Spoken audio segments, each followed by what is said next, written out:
Hey, do you like coffee? Well, good. Stop being a bitch and go to blackriflecoffee.com, where you can support an amazing brand that was founded by amazing individuals. When you get there, blackriflecoffee.com, you have all the options you want across the top. Subscriptions. Maybe you want a subscription to actual coffee.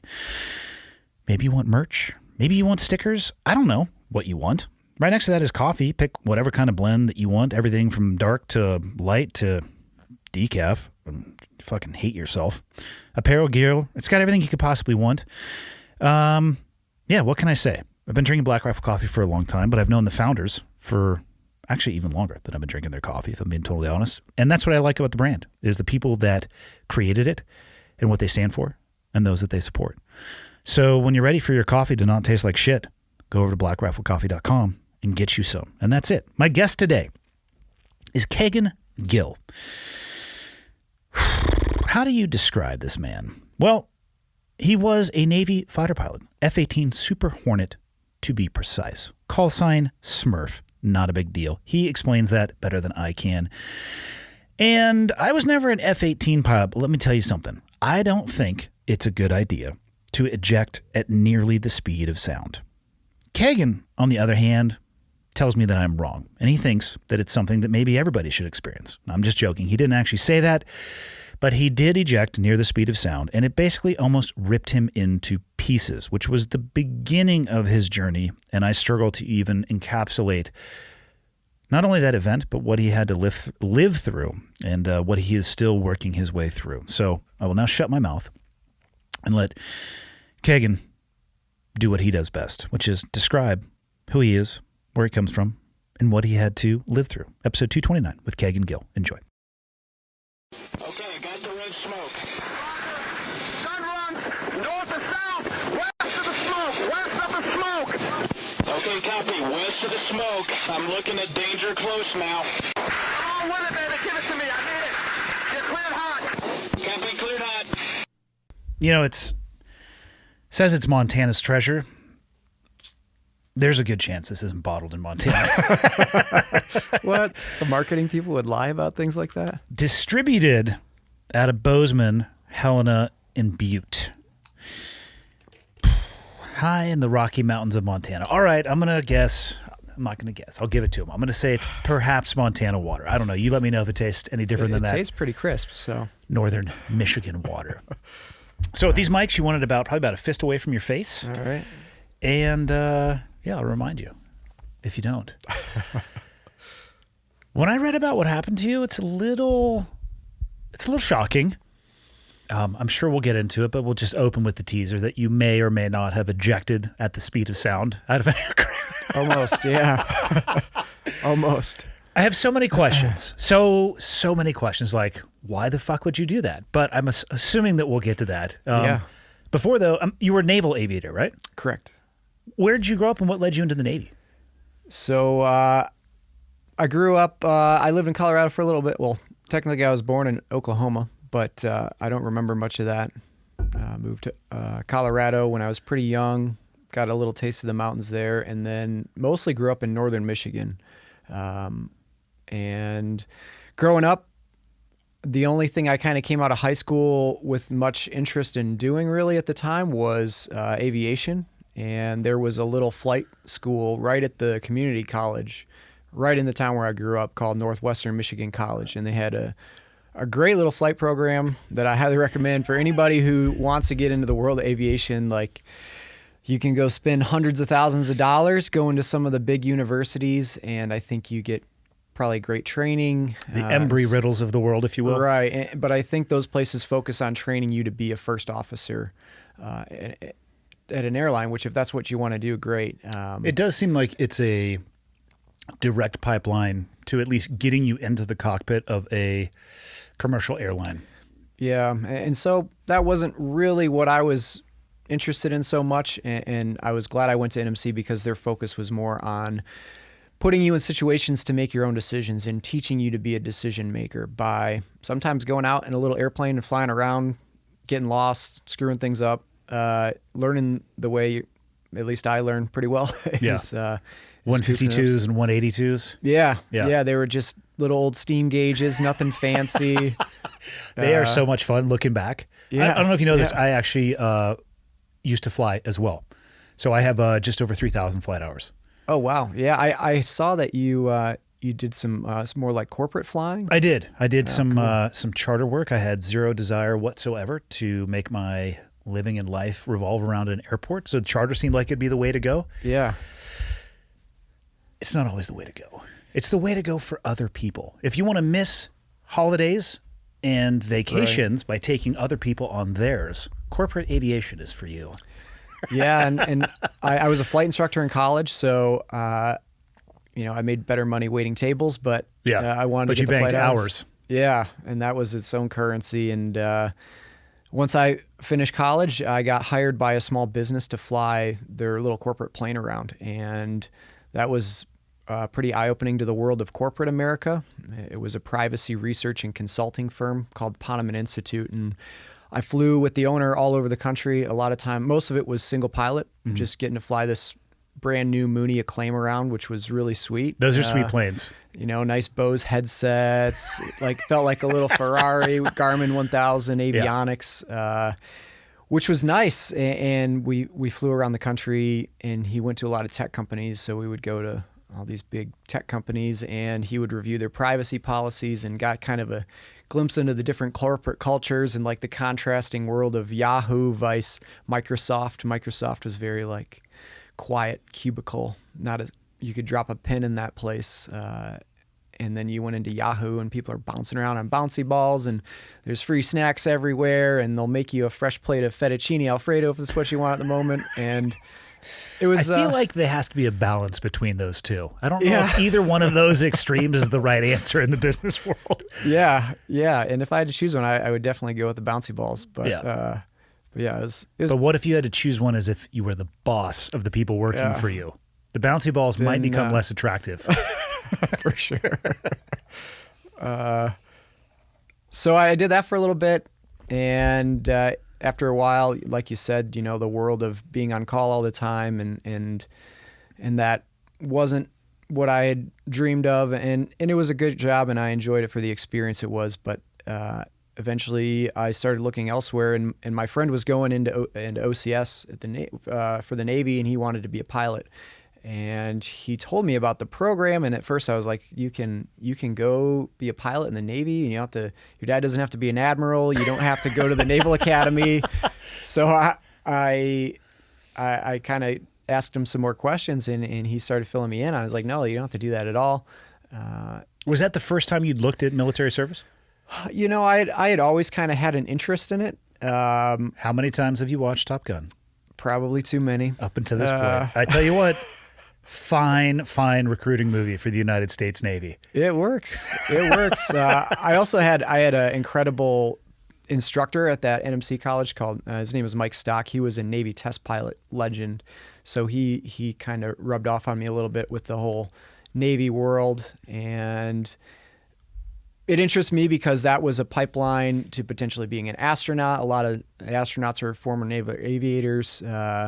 Anyways, the whole thing sounded kind of cool. Growing up, I wasn't even allowed to have G.I. Joes or play Mortal Kombat, so it was not exactly, I think, what my mom saw my future in, but she came around to it as I got more serious and put in a package to OCS, got picked up, and then went to OCS and did that whole thing. How similar was it to the Officer and a Gentleman movie, which is my only documentary reference for OCS? There are zero similarities. There was no. Okay, so there fantastic was movie though. There is still like the fork and knife school, but it is a computer-based learning that. What year are we talking about? You went through this. That would have been in fall of 2009. Okay. And yeah, it was nothing like Officer and a Gentleman. There's no date nights. Damn it. And he didn't get to karate fight the Marine drill instructors either, which would have been cool. But would it have been though? Probably not. But it was cool to fantasize about a little bit. But no, they never got the opportunity. So you went from a civilian into OCS. How long is that course? It's 13 weeks. Okay. And Live in, right? So even though it's mostly computer-based, you're still on a military installation somewhere, I'm assuming. yeah, and you know, you do a bunch of computer, you know, from the Navy, you do lots of computer-based everything. Yeah. But there's, you know, there's academic classes, there's lots of drilling and getting yelled at and doing push-ups and all of that, which was fine. I didn't think OCS was terribly challenging. I went in good shape, and I think that's one of the best things you can do if you're going to go to OCS is just get in decent shape. Obviously, you don't have to be like Navy SEAL shape or anything, but you should probably be able to do some push-ups and run around a little bit. The standards okay are published too. I always Right. recommend this to people if they're looking at military service. Use the vast power of the internet that you have available Oh, yeah. to educate yourself and make sure you can meet the standard. And maybe don't have it be a Herculean effort. Maybe you should be able to breeze past those standards. Yeah. I mean, if you're going to go in to try to be a strike fighter pilot, then you should definitely show up to that, being able to crush it. But Ideally. OCS, though, I was going to ask you, that's the class of OCS that you went through, I'm assuming it was not all aviators. It was a bunch of No. people going to go split off. Yep. Yeah, we had a little bit of everything from surface warfare, aviators, submariners, supply, all the officers that weren't part of the medical group. Corps, yeah. If you were going in as a nurse or a doctor, they did, I forget what it's called, but it was like a super lame version of OCS, and we used to make fun of them because they'd be sitting over at the chow hall and we're all eating with our left hand with our war spoons in robotic formation and locked on, and they're over there just shooting the shit and having a real easy time. So if you go in with a medical background, I guess to try to get more people in, they take it a lot easier on you. Did you have a guarantee to go into naval aviation before going into OCS? That was a good thing about OCS was I applied just to be a pilot. I didn't put anything else on my sheet. I knew that's what I wanted to do or nothing. And so you do most of the medical at MEPS before you go there, but Yeah. once you show up, you still have to do a aviation physical there. So there's still room for them to say, hey, you're not qualified medically. Would you like to pursue something else in the Navy? But I think you can at that point say, no, thank you. This is what I wanted. My dreams are crushed, and leave. So you know you got picked up for aviation. Did you know what type of aircraft you were going to fly, though? No. So that's all up to how things go in training. So Okay. once I finished OCS, I went to Aviation Pre-Flight Indoctrination, which is in Pensacola, Florida. Spent a few months waiting in, they call it A-Pool, waiting to class up. And right as I was about to class up, there was, this is right after the big stock market crash, and things were, there were a lot of budget cuts going on. And so they realized that they had too many people for the program and they weren't able to send everybody through at that point. So initially they put incentives and said, hey, if you want to go to another community, you can do that. When that didn't get enough people, they put in increased grades where essentially you had to get like a 95% average on all the ground tests there. And it was mostly just academics. You'd go to class all day and then sit in a classroom, take tests. And it used to be an 80%, or normally it's an 80% average, which means you can hang out in Pensacola and have a good time, and it's not real serious. But when I was there, it got pretty tense because everybody had to get these super high grades. And if you weren't getting an A on every single test, it was see you later. Would they eject you from the military or just from that community pipeline that you'd gotten a contract for? I know at least you'd be out of the aviation pipeline. I think some people they would offer if you wanted to go Intel or some other options potentially. And then when they weren't getting enough people out with that, it was like Nightmare Oprah when you showed up for muster in the auditorium. So everybody would sit down in their seat.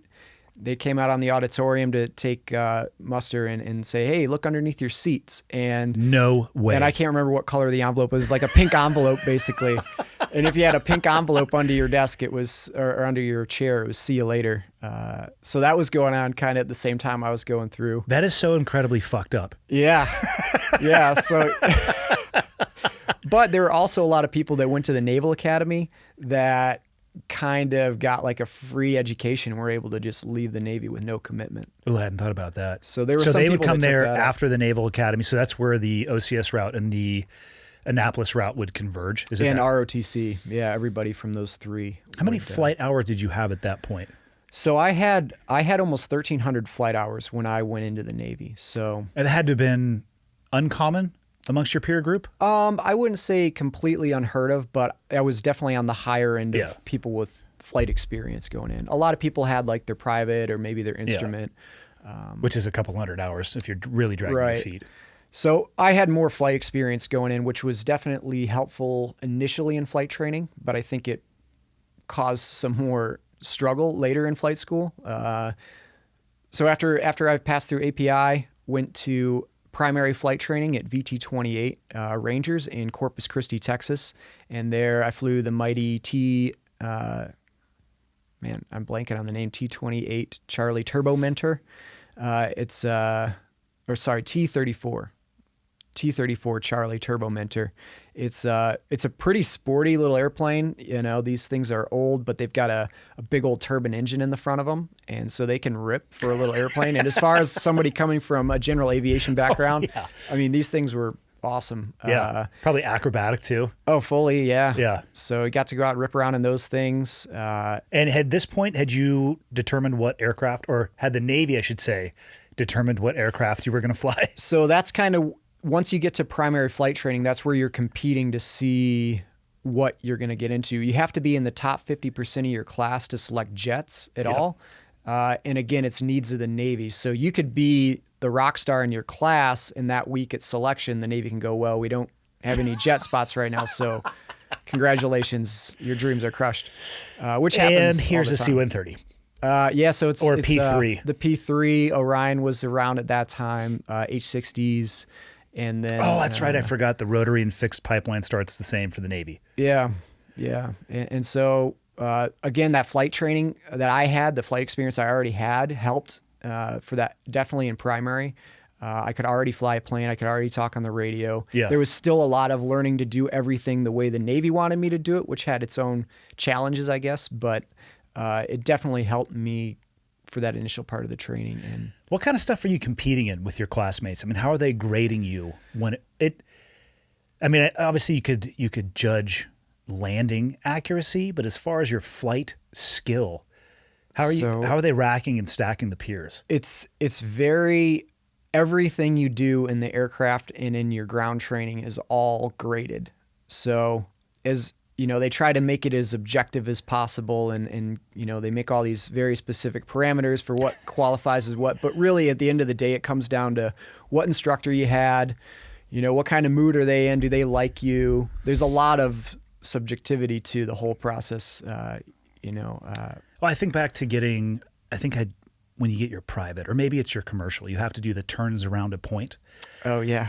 And I mean, good luck truly grading that. Right. Because as the instructor in the right, you're flying as a student, you're in the left seat, and what it looks like to me may look completely different to the person who's in the right-hand seat.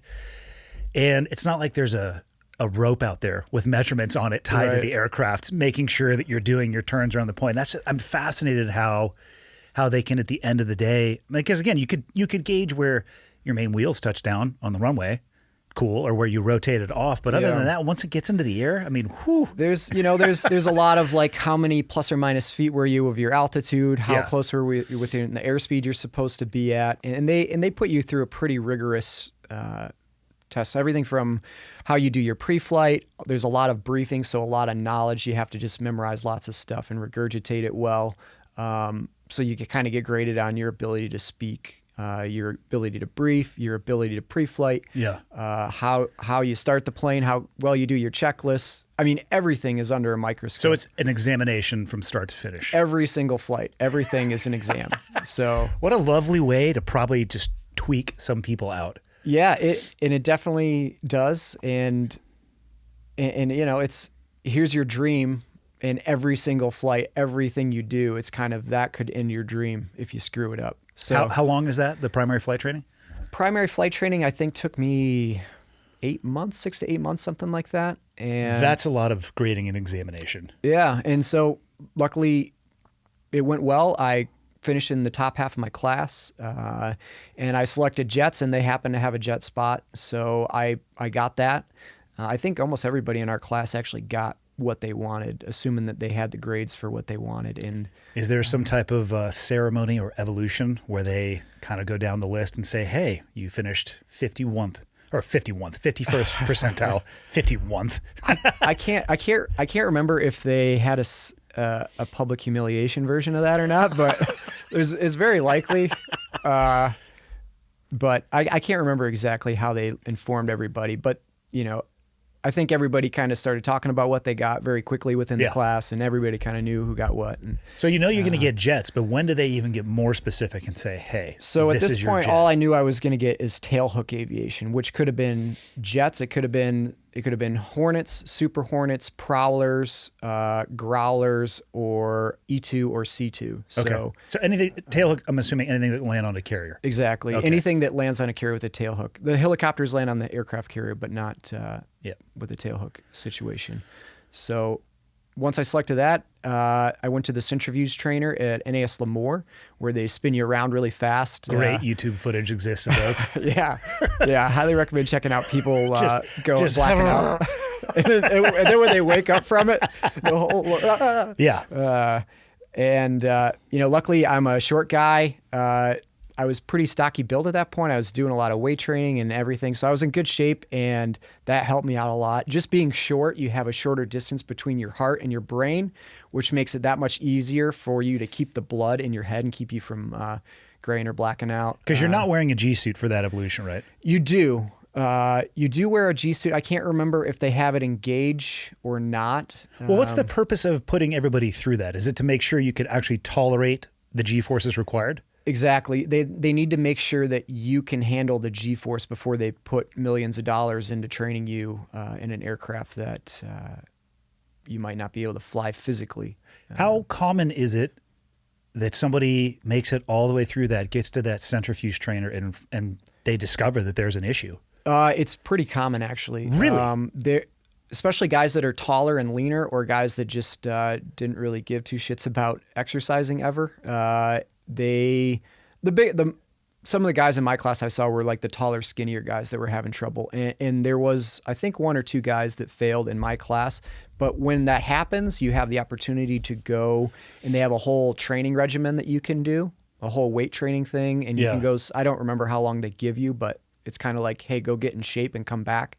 That makes a lot of sense, given the fact that the government's already invested quite a bit to get you to that point. Right. And that may vary individual to individual and what's going on in the Navy at the time. And sometimes I don't know if they just say, sorry, see you later. But from what I understand, most people, they get another chance to come back and try again after they put on some leg muscles, Yeah.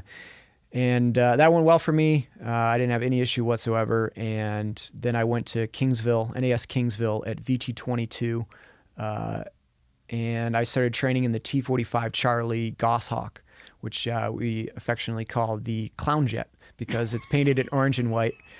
It's like a little baby. It's like a little baby jet. Yeah, but it's a jet. But it's freaking, it moves, and it's pretty cool. And there, it was much more laid back. The command climate of the squadron I was in was much more laid back than it had been at primary, and there wasn't this sort of your future. Well, your future was still kind of in the balance of every day and every flight in some ways, but it was much more laid back, and most of the instructors weren't there to like crush you and weed you out at that point. Although there were definitely still some.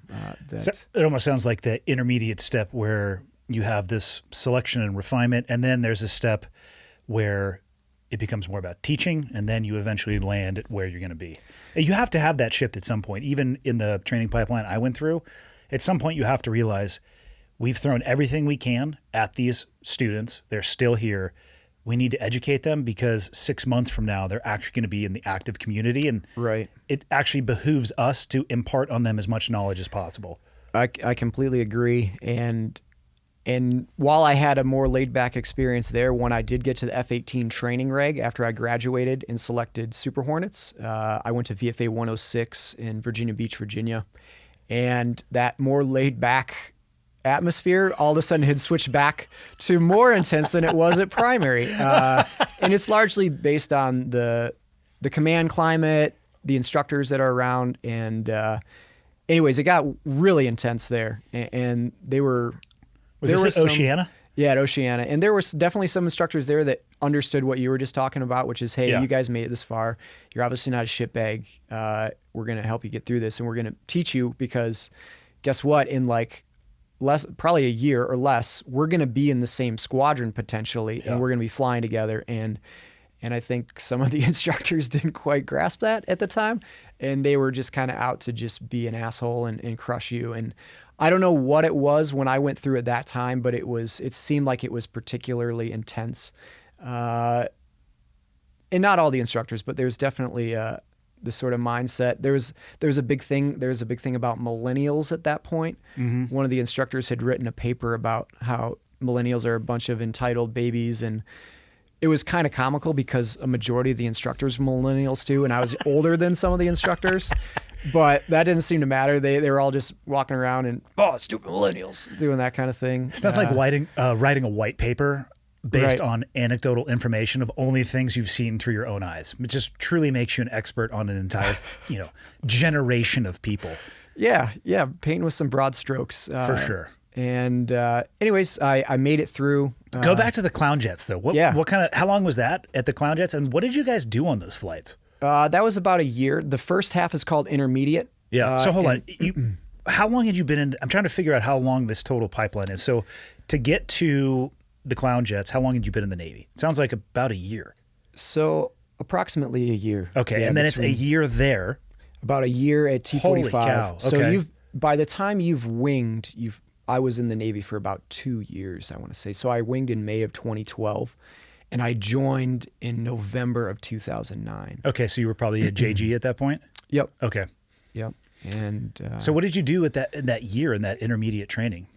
So the first half is just learning to fly the T-45 Goshawk and kind of getting qualified in the jet. You do a bunch of instrument flying. They put you underneath this bag in the aircraft, and you got to fly around Texas in the 90, 100 degree super humid heat with this bag over you, which is really fun. They don't just give you the foggles like they do at the instrument rating course? No, the foggles aren't intense enough, so they put this bag over you. Nobody would ever look over the foggles either, or have them cheat down there. No one would ever cheat with foggles. No, that's why they did it, because I think they're like, well. For the people who are lost right now, when you practice, after you get your private, you can either get your commercial or your instrument, right? Because I know that you can, there's a couple of ways you can go. You get your multi, you can get your commercial. Yeah. Most people will go private and instrument. And to simulate weather, if you live in a place that doesn't have any weather, they put glasses on you that have the top half of it are fogged out, hence the foggles. And you spend most of your time flying looking at a six-pack and just practicing this scan. And let's just say that if you don't want to use those foggles, it's really easy to look over the top. So, yeah. For sure. Yeah. And the bag was much more effective in simulating actual IFR. Yeah. For sure. And as I can imagine, I've never flown with a bag over my head. And what made it really fun is because the Goshawk was designed, I think, in the UK, its environmental control system was not used or not designed for the high humidity, high heat weather of Texas, South Texas. So you'd be flying along and you have all these, charts and papers on your knee boards, and, it's real intense in there trying to fly this thing. And all of a sudden the ECS would just start spitting out hail and rain. Yes. It made the cockpit really fun, especially it would happen a lot when you'd come down from altitude, like on an approach, and like as you got closer to the ground, it got more humid. The cockpit would just start snowstorm out. Yeah, which actually felt nice. But still start smearing out your paperwork. Yeah, you're like, no, I needed that. God. All right. So, and then the tail end of that, I'm assuming that they start, I know nothing about the tactics, techniques, or procedures of naval aviation whatsoever, but they have to start teaching you that stuff before you get to the wing, I'm assuming. So you do start, you do some basic formation flying while you're in intermediate, and then at the end of intermediate is kind of where you get to select based on your grades largely and needs of the Navy, of course. Yeah. Whether you're going to go E2C2, Prowler, Growler, or F-18, which variant of F-18. And what are the differences in the variants? I know you said Super Hornet. What's the difference between that and the Hornet? So the Hornet is the older version. It's called a Legacy Hornet now. It's like the F-18 Charlie for the Navy, and that's what for a long time the Blue Angels were flying. I think they actually just switched over to the Super Hornets. Okay.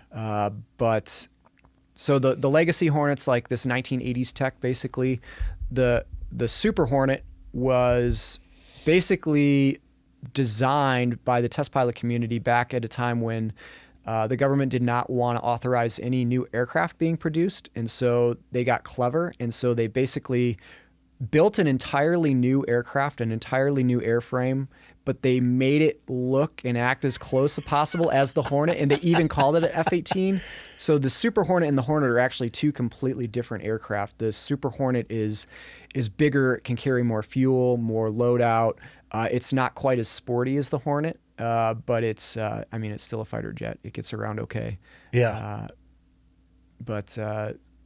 Yeah, that's kind of the main difference there. But they're both 2-seat. Well, they actually could both be single or double seat, right? So the Navy only, I think they've actually phased out all the Hornets now in the Navy. But when I was in, the Hornet was only the single seat variant in the Navy. The Marine Corps did use the Charlie and the Delta, so they had a 2-seat variant that they would fly of the Hornet. But the Super Hornet is both the Echo, which is the single seat, and then it also has the Foxtrot, the F model, which is a 2-seat version. Why would they choose one over the other? Like if you were selecting an operation, why would you choose one with a single pilot versus a dual?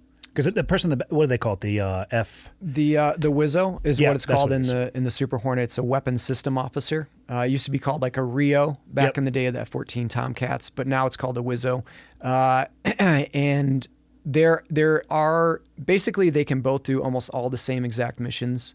The Super Hornet with the 2-seat, the Foxtrot, has the ability to be a FAC-A, which is an airborne forward air controller. So they can do that additional mission currently. And I don't know if they're making it where Echo pilots can get that qualification as well. This single pilot? When I was going through, it was only the 2-seat crews that could do FAC-A. So I was a JTAC, and I can only imagine flying a single pilot aircraft, flying it, but also being an airborne forward air controller. That would be a lot. Yeah. I'd be shocked. Well, I wouldn't. I mean, the military does some crazy shit, so maybe they would. But I think it's much more reasonable to split those duties between the two. Yeah, and that's the reason some guys would kind of prefer the Foxtrot, is because they could do that mission, which was a pretty active mission at that time with everything going on in the Middle East. Well, it's incredibly helpful as the controller on the ground to be able to hand off, like, hey, man, maybe you could rack and stack these aircraft. This is what we want to achieve. Yeah. How about you line some stuff up for me? Yeah. I could see that would help. Yeah. Like, let's just stack them every 2,000 feet, and I'm going to want ordnance first, and then we're going to do gun runs and let somebody else handle that. Yeah. It's a very beneficial task sharing for the controller on the ground. Yeah, I'd imagine that's, it's employed a lot, and guys seem to really enjoy that mission. Yeah. So when did you get the word that Super Hornet it is? So I'd gone through intermediate flight training. Yep. My best buddy Justin and I lived together. We were roommates, and we were going to selection together. And we were called into the skipper's office at the same time. We were basically competing against each other. Prior to this, we had to sit down with a board of pilots, instructor pilots there, and they reviewed all of our scores and how well we did in the flying and the academics. But they also did a pretty thorough interview with us to figure out what we wanted and why we wanted it. And Justin is a super capable pilot, and he went on to do incredible stuff, and in many ways a better pilot than I was. And we went to this board, and so we kind of didn't know who was going to get what. Skipper called Justin in first and told him he was going to go E2C2, and he was pretty brokenhearted about that. Because I think had the selection been different, they would have let him go Super Hornets or Hornets like he wanted. But again, needs of the Navy, and I went in, and for whatever reason they chose me to go Super Hornets. So I knew at this point I was going to go to VFA 106 and fly Super Hornets. What was your first flight like in that bad boy? I say this as I've done about a 2-hour backseat ride in a Hornet, and the woman flying it, I swear to God, was trying to kill me. Yeah. At least make you black out. I did not black out, make you and jam. I'm really thankful that I did not eat breakfast. Just leave it at that.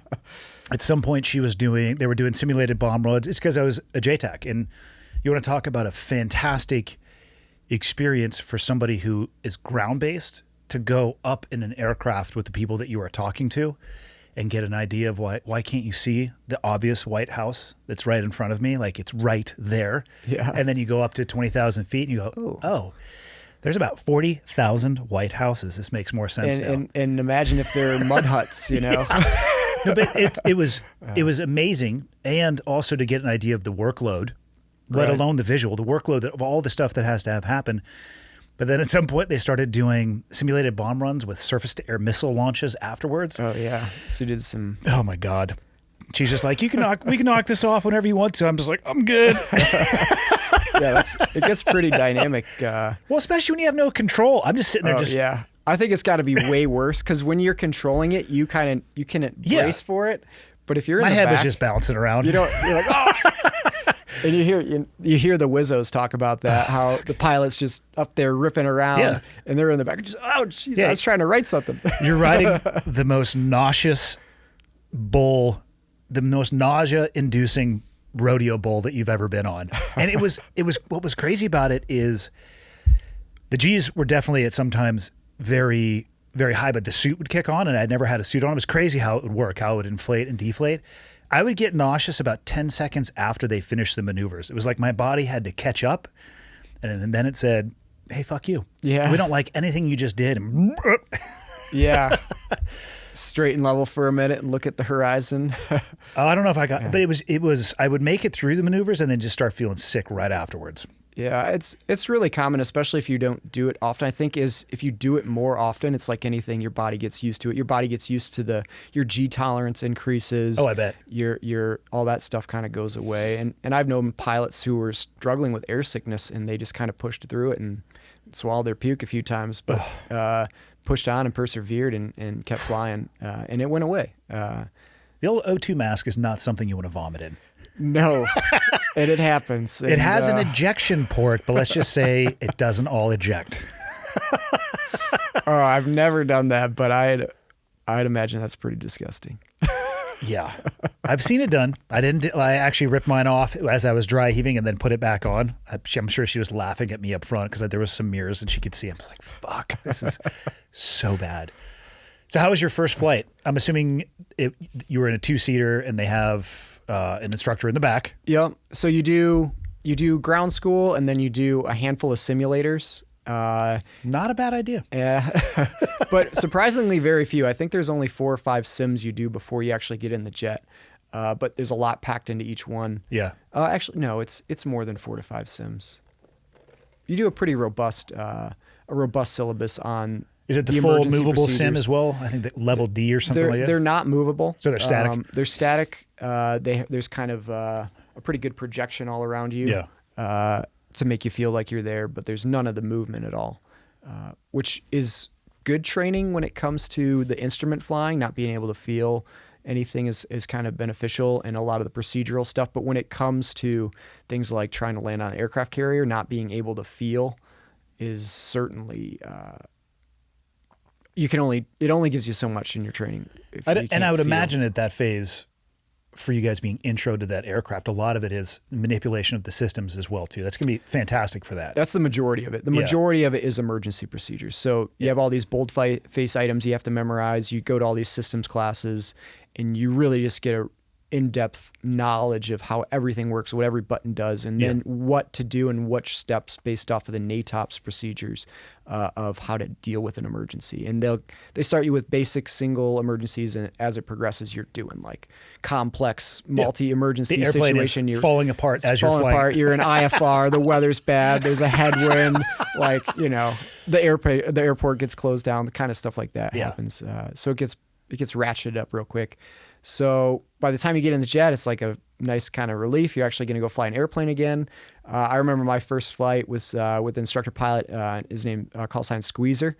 And he, I went out. I was really excited. This is going to be awesome. I had studied everything and the brief had gone well. And we go to get in the jet and I put in this card that has all the flight data that I had to load. You have to program on a computer before you go out. And for whatever reason, the card didn't load all of the mission data that was supposed to. And just kind of being overwhelmed with this being the first time in the jet, and there's all these new things and overwhelming kind of experience, but very cool. And we got to take off and took off, and that was when I realized at least, I don't know how long Squeezer already knew. About 45 minutes he was before already that. chuckling in the back. But as we took off, he's like, "So where are you going?" And I'm like, "I'm going to Knots." And he's like, "Where's Knots?" And I'm like, "Oh shit." Yeah. And so he helped me, and we struggled to get in a few points for the working area and Knots, so we kind of knew where we were going. But it didn't start great at the very beginning there. We got out to the working area, and things went pretty well after that. But kind of a shit show just getting out to the area because I didn't realize this computer system didn't, of my own fault. Yeah. But how was it flying it for the first time?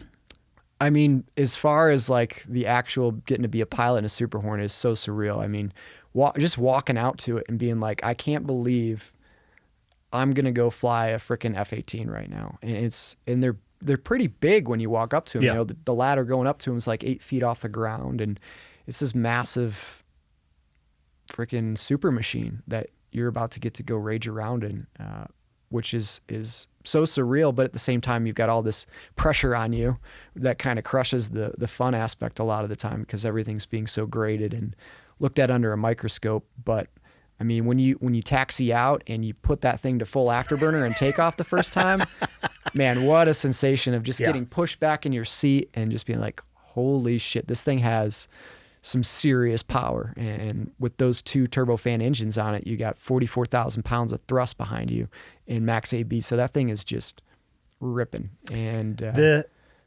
thrust to weight ratio is very good on that particular aircraft. Yeah, they're definitely a little sportier than a Cessna. Yes. Yeah, you could fly by a Cessna fast enough to rip the wings off the Cessna. Yeah. What an amazing... It was surreal to me walking out knowing I had no responsibility other than to sit in the back seat because I had seen them flying around a bunch, but actually walking up to it, they are bigger than you would think. Yeah. You see them in the air, like, that thing's not that big. You Right. walk up to it, you're like, oh, shit. But yeah, when she hammered that thing down, that sensation of being driven into the very non-cushioned seat, by the way, that you guys fly in. Yeah, imagine getting to sit in that for like 8 hours. No. And they also, I didn't realize how much they basically ratchet you in. When they hook everything in, and like it was very tight. They're built for speed, not for comfort. Yeah, that was another benefit of being a smaller guy. Oh, I hadn't thought about that. You lucky bastard. You get a little bit more wiggle room. I mean, as much more wiggle room as you get on an airline seat these days, which isn't great. But so how long into that? So you're now at your wing. When does I bet the grading never really ends, but when does it transition to, hey, you're one of us, let's teach you how to do the job and get you up to speed? So yeah, you do a sort of the initial phase of the F-18 training, which is mostly just getting checked out with the systems and flying the aircraft. And then you do strike phase, where you learn to do air-to-ground employment. You learn how to do CAS. You go out to El Centro and you do a big CAS stat, and you get to work with a bunch of gents like yourself, JTACs on the ground, which is super cool. One of my favorite things to do was getting to do that. Once you finish strike phase, you do air combat phase, where you're doing air combat maneuvering, which is good old fashioned dogfighting. Yeah. Again, super cool and fun, but very intense. A lot of knowledge you have to know, and really, it's more of an art form and something that takes a lot of experience. And then you finish that, and you do the fighter phase. Well, BFM and ACM they're part of the fighter phase, but you initially do the kind of the knife in a phone booth dogfighting first, and then you move on to more of these long distant intercepts and tactics. How do they teach the knife in the phone booth super up close? Again, my reference for this, you'll never guess it, is Top Gun. Yeah, and it's way more complex than you can pick up from Top Gun, but there's a lot of performance numbers and a lot of just a ton of information to memorize, and then there's a lot of briefing videos, and I can't really get into all the details of how of it, but there's a lot of Fortunately for this phase, there's videos of how to do everything. And those were incredibly helpful because a lot of the phases, there's not like a video that you can watch on how to do stuff. And then you just go out there and dogfight each other? Yeah. You do some of the basic stuff in the simulator, like how to set up the pads, so the position, altitude, distance, and speed. So how just to get out to the area in TAC form and be in the position you're supposed to be to just to start the sets. Yeah. And once you kind of get that down, then you go out and you just fight the jet. And typical Navy training, they typically just throw you in over your head and and you got to figure it out. And you fuck it up, and that's kind of how you learn. And hopefully you don't fuck it up too bad. How many dogfights have there been in the history of naval aviation?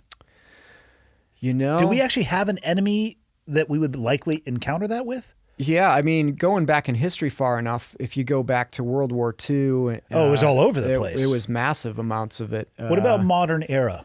Modern era, very, very little. Actually, the most recent one I know of, this is a big FU to the Air Force, but a Navy fighter pilot, a Navy strike fighter pilot, call sign Mob, got to do the first air-to-air kill in a long time. I think it was over Syria, and that was just a few years back. Okay. I'm assuming it was a missile engagement?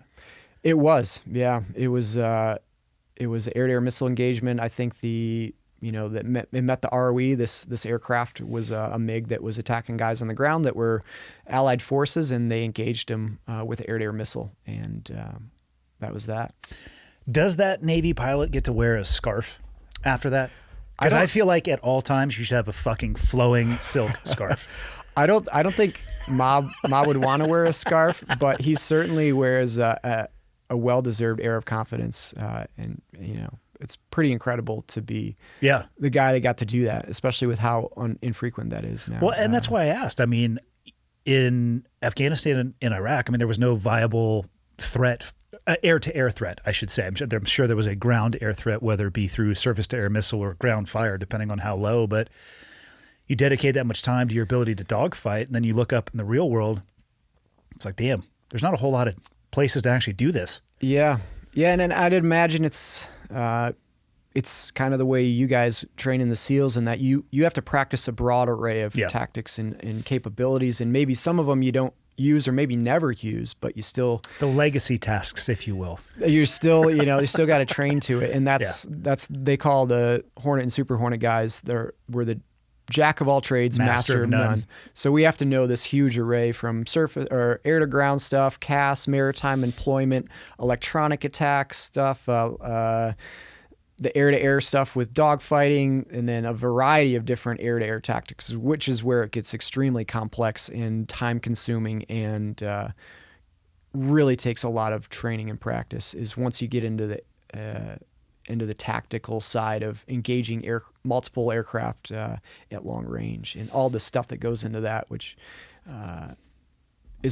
is pretty intense and always evolving. But we used to call ourselves the jack of all trades as well, and I suspect that you guys encountered the same problem we did. Because we were required to train to a variety of standards, you can't be at probably higher than an 80th percentile on any of them, so you're constantly chasing the tail of currency. Yeah. You get finished with one block, and then it comes to another one, and the first day everybody's sitting around going, does anybody remember how to do this? And yeah, that is a challenge with it. It is. We would do some operations with events that we would see Air Force guys at, and in the Air Force, typically the way they work is their squadron has like a specialty. They're really, really, really, really good at this one thing because they focus all of their time on that, which makes them extremely proficient at that one thing. Oh, by the way, they don't have to land on an aircraft carrier either. So they have more of a narrow focus, which I think is a huge advantage. But in the world of naval aviation and being able to take a aircraft carrier loaded with these jets, you kind of got to be ready for everything. And it's definitely, it's incredibly challenging, especially to try to keep all that knowledge in your head as a new guy too. Just trying, it's the drinking from a fire hose thing all the time. But it also makes it pretty damn exciting because you're always learning new things and you're always challenged, and it definitely keeps you humbled because you're just constantly getting kicked in the dick most days. I finished the air-to-air training. We do a fighter det down in Key West. And after that, you go to the aircraft carrier and you get qualified at the boat. That's was going to be my next question. How do you teach somebody to land one of those things on an aircraft carrier? So in the olden days, if you were going to be a naval aviator of any kind, they sent everybody out to the aircraft carrier in the little trainer planes, like right out of flight school, basically. Really? And you had to go land before you even selected P3s or what. I don't remember what the aircraft were all back in those days. But so they'd give you a little taste of it before. And to get your wings of gold, you had to, that was part of it, is you had to have landed an aircraft on an aircraft carrier. But that resulted in a lot of people dying and a lot of aircraft loss. And I'm guessing more so because the aircraft got more expensive, they stopped doing that. Yeah. But when I went through, you do your initial daytime tailhook qualification in the T-45 Goshawk, kind of at the end of that training. Okay. So I had already been out to the boat once in the daytime and landed the T-45 Goshawk on it. I'm assuming you practice on land though, right? Like there's got to be a mechanism where you can practice this. Yeah, you use an iFloss or floss, which is the Fresnel lens, which is we call the meatball. It's basically a glide slope indicator, and you've seen them in civilian aviations like the white over red sort of situation, but it's a much more detailed version of that, so it can tell you to a much more precise detailed, degree. more precise how high you are in glide slope.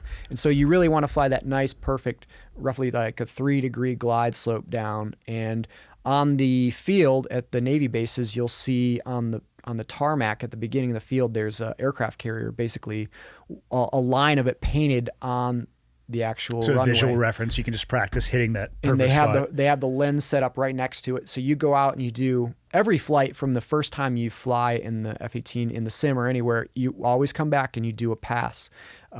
So from the very beginning F-18 training, even in the simulator, you're practicing flying the ball. Okay.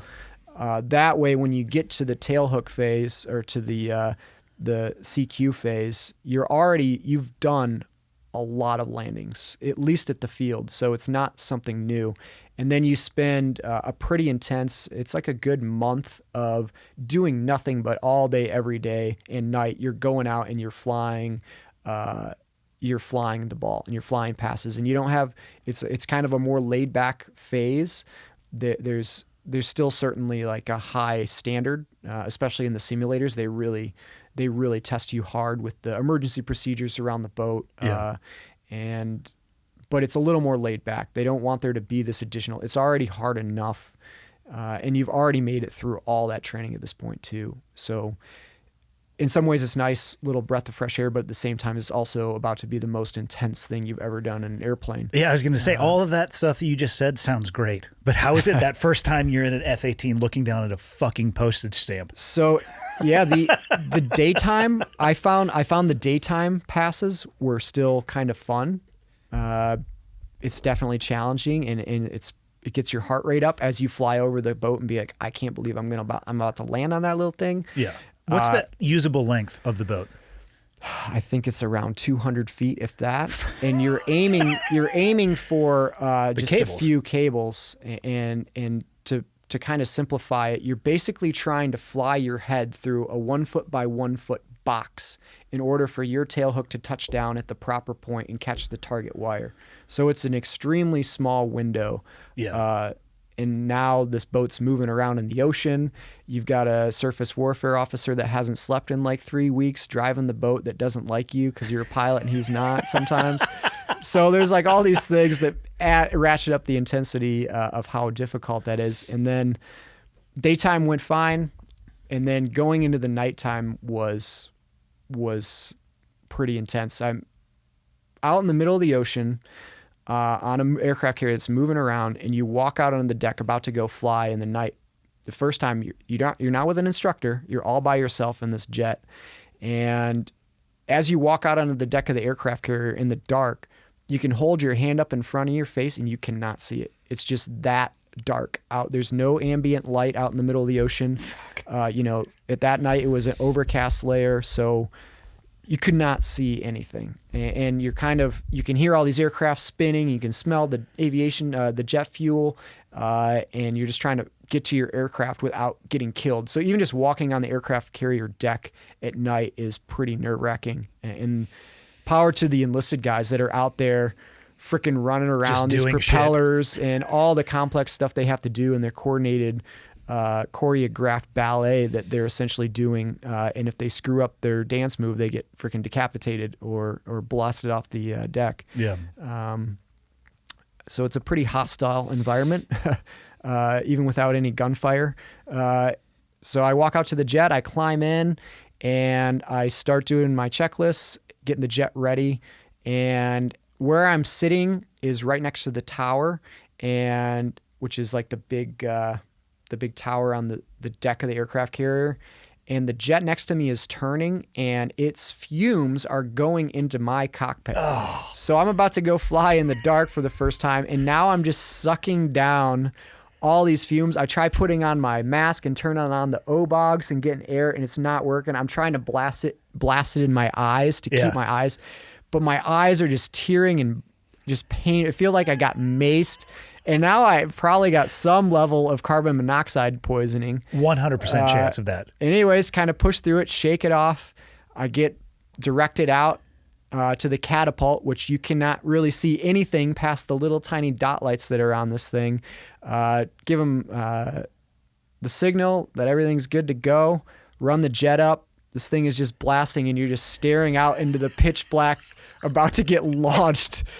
And they launch you, and it's just, you're going from 0 to about 160 knots, I think, depending on your weight, in about 2 seconds. So there's that intense feeling when you take off from the airport with the afterburner, but the intensity gets ratcheted up by several degrees when you get launched, because there's that catapult is attached to that launch bar on the front of the jet, and it just yanks you off and throws you into the air.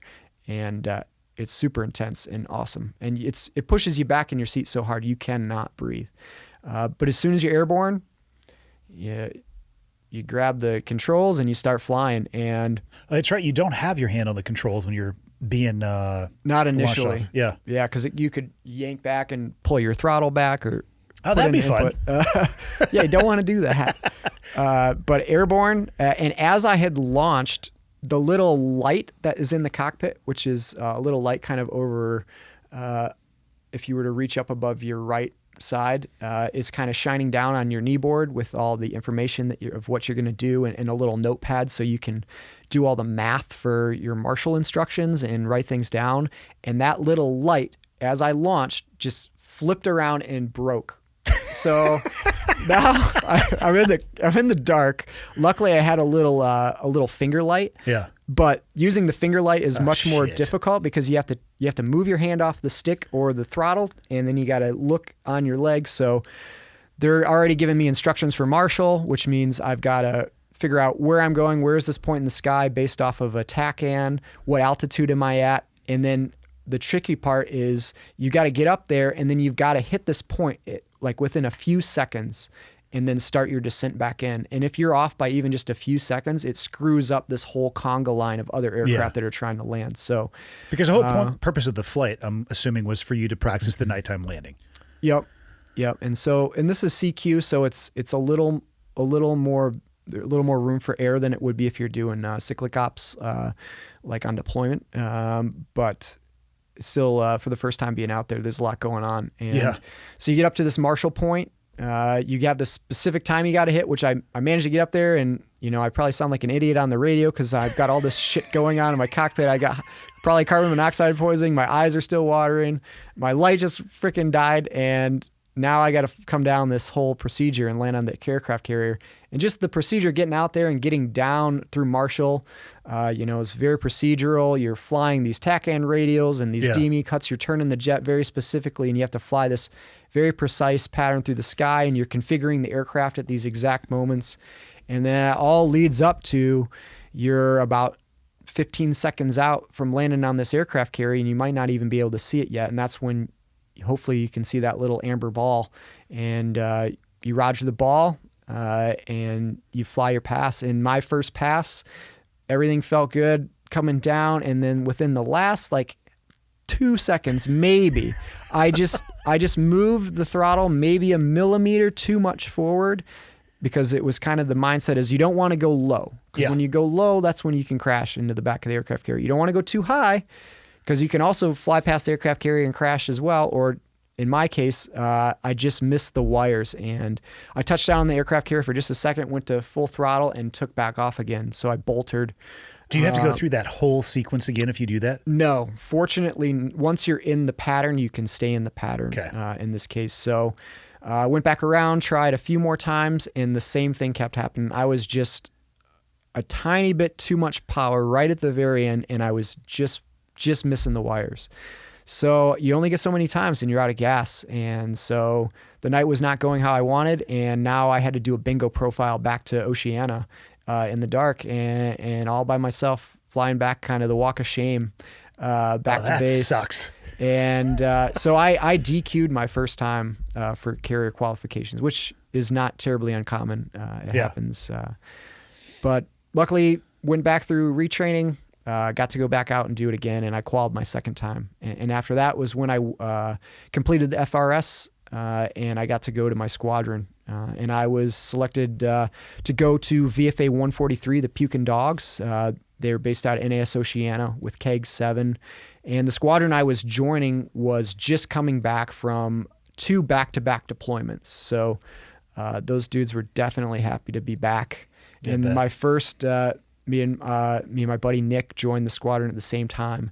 And the first basically job that we had when we showed up was we went to the package store on base, and we stocked up on all the finest adult beverages that we could pack into our vehicle.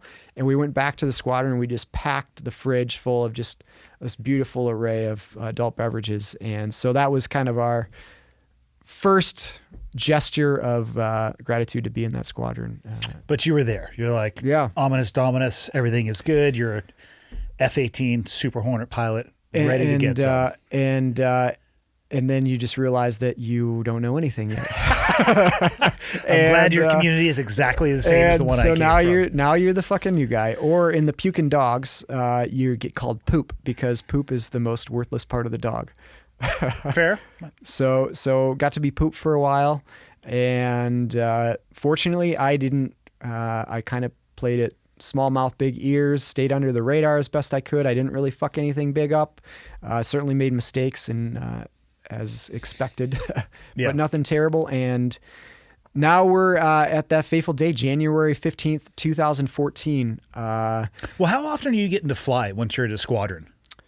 So at that time, the squadron had just come back from these back-to-back deployments, and it went into a maintenance phase. So the people who were coming back didn't need a whole lot of flight time at that point. And those guys got to take some leave. And so as the new guys, we got a chance to get in and get some extra flying.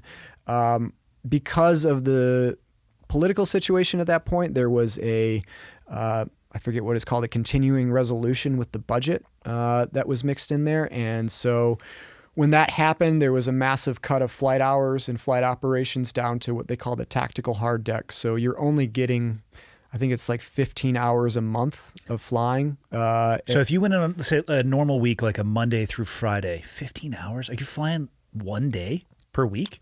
I think I was getting to fly, as the new guys, we were getting to fly a little more than that, but it wasn't a whole lot. What are you doing with the rest of the time?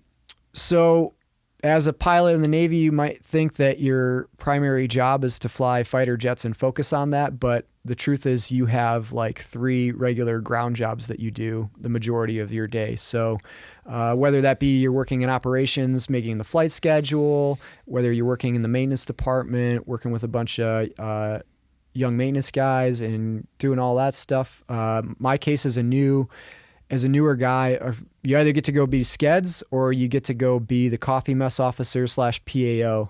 So my job was I was a coffee mess officer, which basically meant I was running a small store for the squadron, keeping track of dues for coffee and buying things for the squadron, coordinating events like we had like a big Thanksgiving feast that I had to coordinate.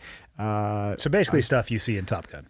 Yeah, there's a lot of volleyball, a lot of officer club time. No, it's it's study, fly. And fly infrequently, it sounds like. At that point, yeah, it was fairly infrequently. That sucks. And then mostly just do bitch work. Yeah. And so then we find ourselves at that fateful day.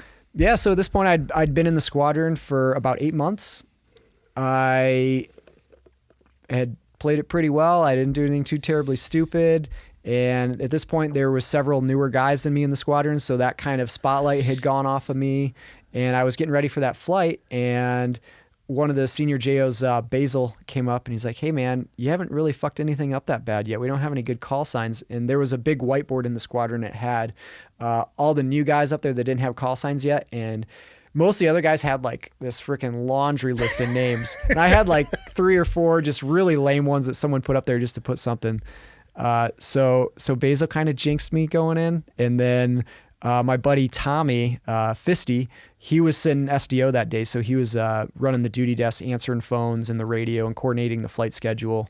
And he is this, larger than life personality. He's kind of like somebody took Chris Farley and Chris Pratt and put him in one human being. He's just this extremely positive, likable, fun dude to be around. And something he did to kind of lift the morale of our squadron a little is he started doing the shark tracker on the SDO board. So the big whiteboard behind him had the working area we're going to be in that day, and in it had all the positions of these sharks. Oh, Jesus. So he had like a shark tracker app. I think it was a National Geographic or something like that had put this out. And so all the big sharks that get tagged with these GPS tags, you can see where they're at, and you can see their name, and you can learn about like how big they are, what kind of shark they are.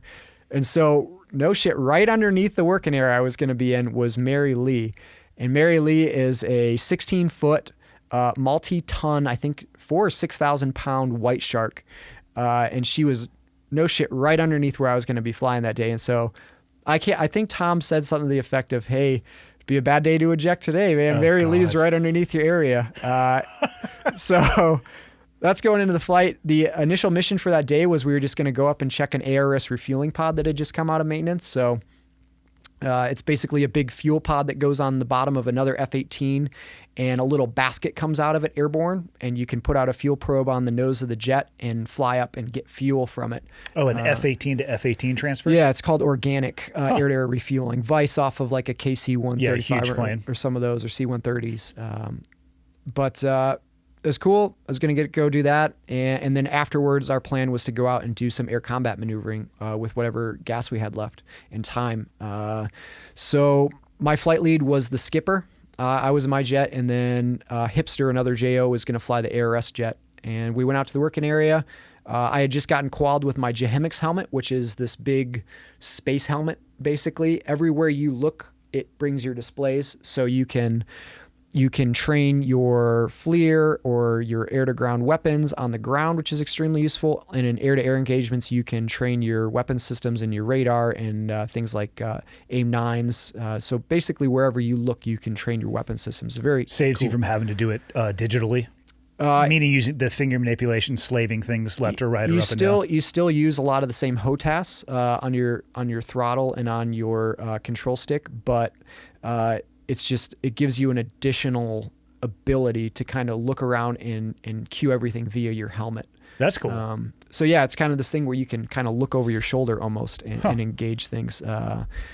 And so it was really cool being freshly qualled with that. And this was going to be my first opportunity to go out and do high aspect BFM with that helmet.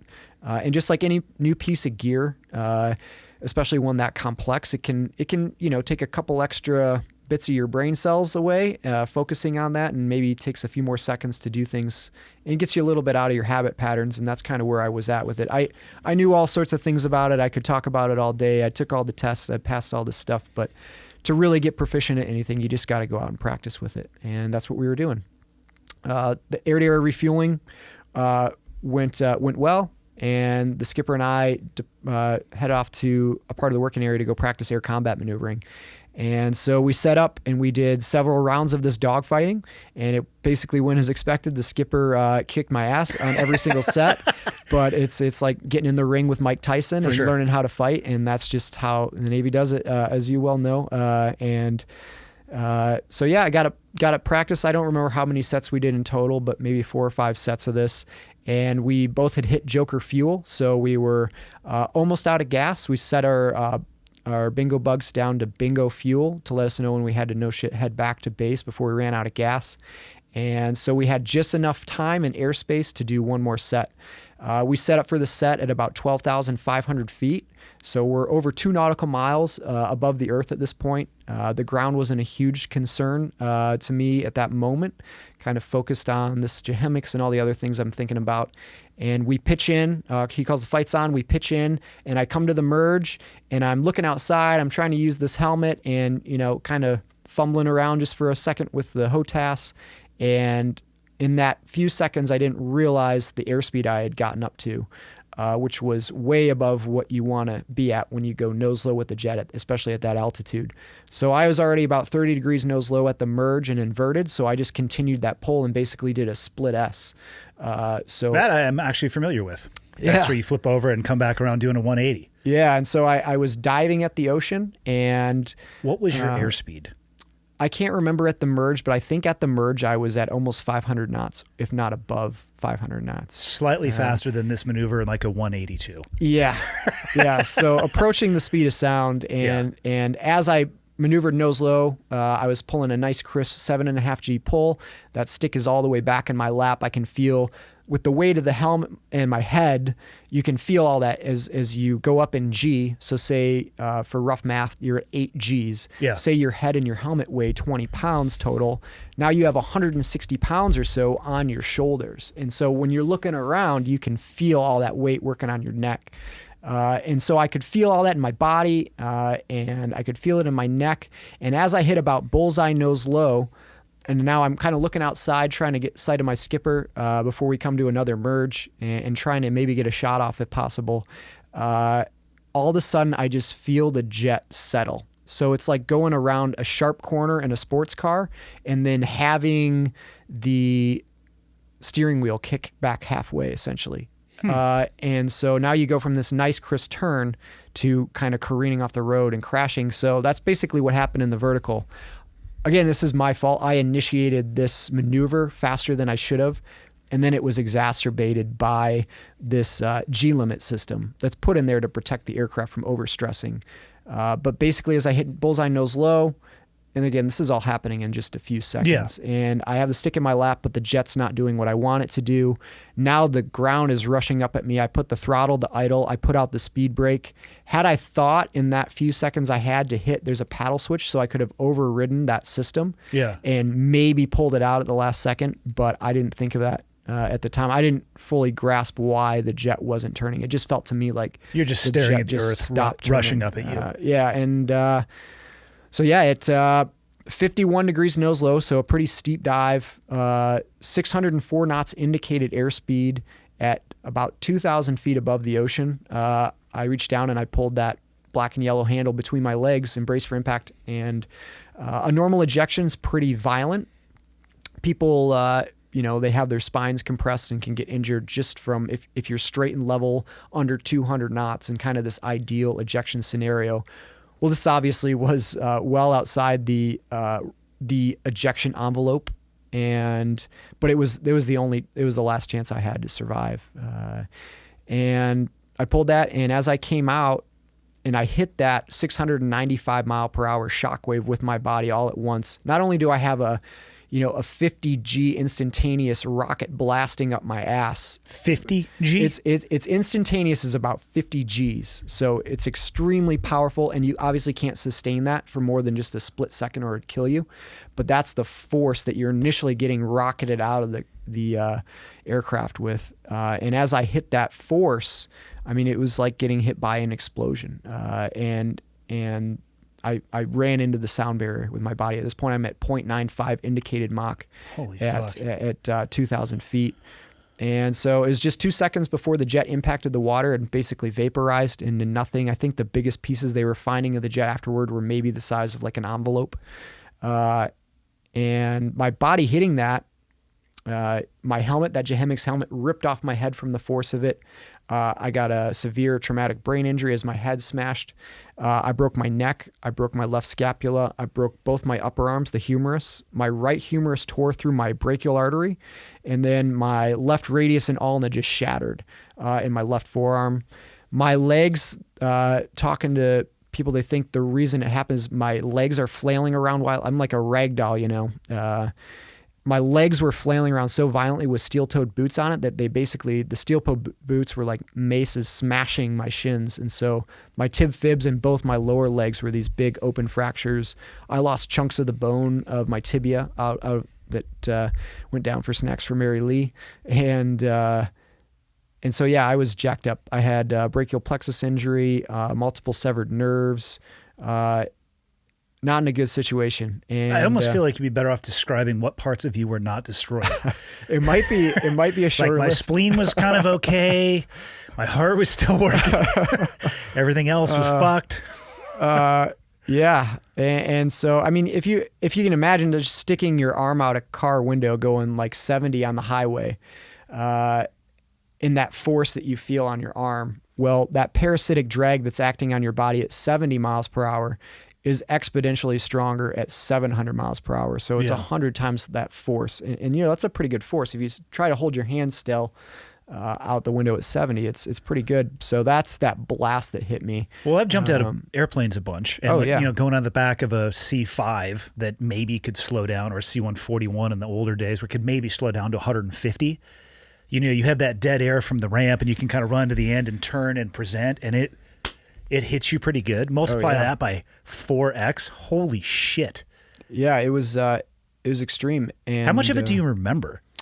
So I remember the ground rush of the ocean coming up at me, and I don't remember pulling the ejection handle, but I remembered the sensation that I had right before, where it was just there's no saving this jet. Yeah. After that, I was in and out of consciousness. I have a lot of retrograde amnesia combined with the brain injury. So I have bits and pieces. A lot of it I get in the middle of the night. I'll wake up in just a sweat, in a panic, remembering chunks of what had happened. So it's somewhere rattling around in my subconscious, a lot of it. But with the air data recorder, the black box that came out with the ejection seat, we were able to get a lot of information. All the on-scene commanders, there were other aircraft, ATC. There was a fishing vessel nearby. There's the rescue crews that got there. So from all that and all the medical records, I've kind of been able to recreate everything that I can't remember as accurately as possible. And what's the sequence of events once you pull that handle? Does it eject the canopy purse, then the chair goes, and it has an automatic deployment of a parachute on the back of that? So yeah, it's very rapid. As you pull that, I don't remember the exact sequence, but essentially as you pull it, the first thing that kind of happens is those straps around your legs, pull your legs back and tight so that your legs don't get chopped off by the console of the jet. That's a good idea. And then kudos to whoever created that. And then, you know, this all happens within 0.4 seconds from before you're out of the aircraft. The canopy kind of simultaneously explodes off, and then you blast off on this rocket seat. And yeah, at that altitude, the parachute opens very quickly. I bet you had a very short parachute ride, actually. I did, definitely. If you pulled that at 2,000 feet and you were going down at that velocity, man, you probably were not on canopy that long. They were surprised that I didn't die on impact with the water, but the parachute had opened just long enough that I didn't get killed when I impacted the water. And so now it's January. The water temperature at the nearby buoy is 37 degrees Fahrenheit that day. So extremely cold water. And for anybody who's never been in water below about 50 degrees, that feels like needles on your skin. And when your head gets submerged in it, you know, that brain freeze feeling you get if you drink a Slurpee too quick, that's what it feels like on your brain. And so that parachute that had just saved my life just a second ago now sunk down underneath the ocean and started to sink and get pulled into the currents. Also, I had ejected so fast that a lot of the gear off of my survival vest had ripped off, and the dry suit that I was wearing in anticipation of ever having to eject in the ocean, had shredded open and was all tattered and effectively useless at that point. And in fact, it started to fill with all that ocean water and became like a sea anchor. So I'm pretty tattered up. My dry suit's filling ice water, and now my parachute is sinking. There is a system that goes onto your harness that connects with CWERs, which are these saltwater activated explosives. And the reason that's there is because upper body injuries are extremely common in jet ejections. So when you're not able to reach up and disconnect your parachute from you in the ocean, which is pretty crucial, this system is supposed to automatically disconnect the parachute from you. For whatever reason, one of the CWERs fired, but it didn't disconnect, and the other one didn't even fire at all. So that parachute now is dragging me underwater. It's an anchor. And for anybody who's ever been held under by a big wave surfing, and you know that sensation, or you went to Buds and they drown proof you and all of that, when you want a breath of air and you can't get it, it's a tough feeling. And so that was just basically where I was at, just getting teabagged for it's somewhere between an hour and 2 hours that I was in the water from all the records that they put together. So for a long time, I was just getting drowned alive as I bled out, knowing that there's a great white shark underneath me that could come up and eat me at any second. And luckily, my skipper saw where I had gone down.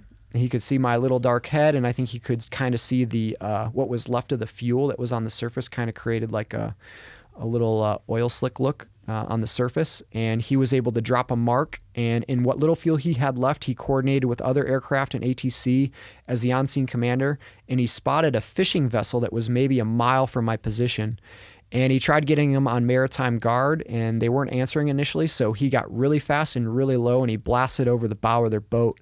And that was when the fishing guys, I think, were like, holy shit, what's going on? And they turned on the emergency frequency, and they were able to coordinate getting that boat to turn around back to where I was at. And when the boat got to where I was at, they threw a rope out, but it just got tangled in everything and got tangled around my neck and my face. And it wasn't helping from that standpoint, but what it helped tremendously is now there was a visual reference of where I was at. Because, I'm drifting around in the ocean. That mark he had dropped 20 minutes ago now isn't any use. And anyways, a lot of things came together. That fishing vessel gave my position. At this point, I think the Coast Guard had been notified in Elizabeth City, North Carolina. I think they were about to send somebody. There was a Navy Navy H-60 Seahawk was doing a weapons exercise, I think with some gentlemen like yourself down at Navy Dare, doing some weapon exercises. And they got the word of this crash, and they immediately canceled that mission and were heading towards me. And there was also an aircraft carrier out in the Atlantic at that point nearby, and they sent a helicopter off. I think it was HS-11 or HS-9. I can't remember which. Who got to you first? So I think the Coast Guard guys got called off or maybe shot down by the Navy guys that wanted the SAR more than they did. Just kidding. It's possible. But they might have considered it. And so I think the HSC-28 and the HS-11 or 9, I can't remember again, they kind of got there at about the same time. And the HS-11 or 9 guy got in the water first, but there was a miscommunication, and I think the rescue swimmer thought I was on the fishing vessel, which I wasn't. And then the guys from HSC-28 saw that go down and were like, all right, get in the water. And just the week prior to my accident, there was a Marine H-60 or Marine H-53 Sea Dragon helicopter that had a maintenance malfunction and crashed around that same area. And I think most of the crew survived the initial crash of the helicopter into the ocean, but the Navy policy at that time was anybody who's involved in an aircraft accident has to be put onto a backboard before they're lifted into the helicopter in the event that they have some sort of spinal or neck injury. And so obviously that kind of makes sense, but what happened with that rescue is this rescue swimmer, Cheech, and I think mostly the same crew that was showing up the day I was out, got there and they had to follow that policy and put all these guys on the backboards. And because it took so long to do that, every single person in that crash unfortunately perished that day. Fuck. And so this rescue swimmer is coming off from like the worst week of his life. But he learned some lessons from that experience and he applied them when he got to me. And his mindset was, I'll deal with the Navy if this becomes an issue, but he made a game time decision. I'm not going to bother putting him on a backboard because he's probably almost dead from hypothermia, which I absolutely was.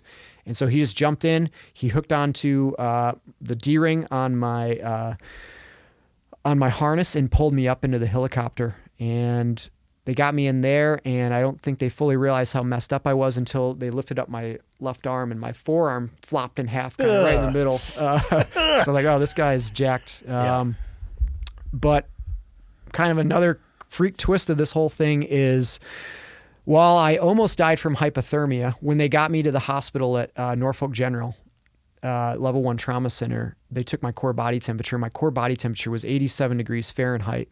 So it was likely lower than that even when I got picked out of the water. So I was almost dead from the hypothermia, but because I had hypothermia, it kept me from bleeding to death. So had my dry suit actually fully functioned the way it was supposed to, I would have bled to death way before anybody got there, between the open leg fractures I had and then my brachial artery being ripped open, bleeding out pretty quickly. So again, another freak thing that happened to keep me alive. And then when I got to that level 1 trauma center, they had like the dream team on, essentially. Some of the best surgeons in the world just happened to be on the same shift together, and they were able to, initially they treated me for the hypothermia. I was having kidney failure from all that trauma. I was causing rhabdomyolysis, or however you say that. Yep, rhabdomyolysis. Rhabdomyolysis. Yep. And so, my kidneys are failing. My lungs are full of water. And they're addressing all these issues kind of simultaneously. I was conscious when I arrived at the hospital, and I was sitting up in the stretcher. There's actually a news video from the day that happened, and you can see me getting wheeled in from the helicopter to the hospital, and I'm sitting up on the stretcher as they were wheeling me in. And apparently I was screaming for help, and I was pretty out of it. But they got me in, and then they induced me into a coma. And over the next week, they performed over a dozen surgeries. They did fasciotomies on all 4 of my extremities. They did a bunch of metal rods, steel plates. Now, if you see my X-ray, I look like Wolverine. All my bones are made of titanium and steel. Yeah. So yeah, they kind of put Humpty Dumpty back together again. After a week of all those surgeries, they were trying to get me to come out. I was no longer in an induced coma, but an actual no shit coma, like bad news coma. And at this point, everybody's kind of thinking, we don't know if he's going to make it. And if he does, maybe he's going to be a vegetable. I don't know if the pull the plug conversation had come up yet, but it wasn't looking good. And a lot of my squadron mates and family are in the waiting room of the hospital just waiting to hear what happens. And someone came in, I don't remember who it was, but someone said, he's going to be all right. He's a scrappy motherfucker. And it just kind of lifted the spirit of the room. And that's how I got my call sign Smurf, which is a makeshift acronym of scrappy motherfucker, kind of condensed down in this. But because it's the Navy, you have to have a politically correct cover story for it. Of course. So technically, in the eyes of the Navy, I'm Smurf because I was a short guy who got blue from hypothermia. Fair. But either way, it worked. Yeah. How long were you in the naturally induced coma? So it went by another week. So you had a week of a medically induced coma and then a week of your own coma. Yeah. And then waking up, it was kind of like I had woken up from this really peaceful dream. Probably because I was on fentanyl and Dilaudid and all sorts of other shit. Did you have any idea of the amount of time that had passed?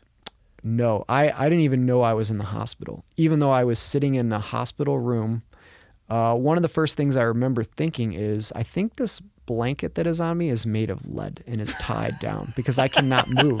But it's because I was paralyzed. Yeah. And yeah, it took a long time. It took months before I kind of fully comprehended that I was in an ejection and a lot of the things that happened. And it took longer than that to regain a lot of my mental functioning. But, one of the first things I remember when I did come up after it kind of settled in that I was in the hospital was I was trying to talk all the guys in my squadron to put me in a wheelchair and get me the hell out of there.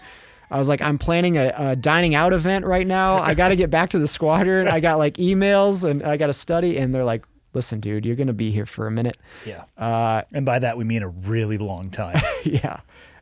They had transferred me to the ICU at that point. And after a while, it kind of came out from the medical staff that, hey, it's not looking good, man. We're just trying to be real with you. I can't remember if it was a doctor or a nurse that came in and was like, listen, here's the reality of the situation. You're not going to walk again. You're not going to use your hands again. Your flying career is over. And this is just kind of how it's going to be the rest of your life. And something in me was just kind of like, fuck that. I'm going to prove you all wrong, and I'm going to get back on my feet. And every day was just try to do something, just try to move. And at first I couldn't move anything. I was just stuck in my own body. I was shitting on myself, pissing in the catheter bag. Corpsmen were having these young 18-year-old guys that joined up to go be corpsmen with the SEAL teams or whatever. They're in the hospital wiping my ass. And it was an unpleasant experience for all involved, but,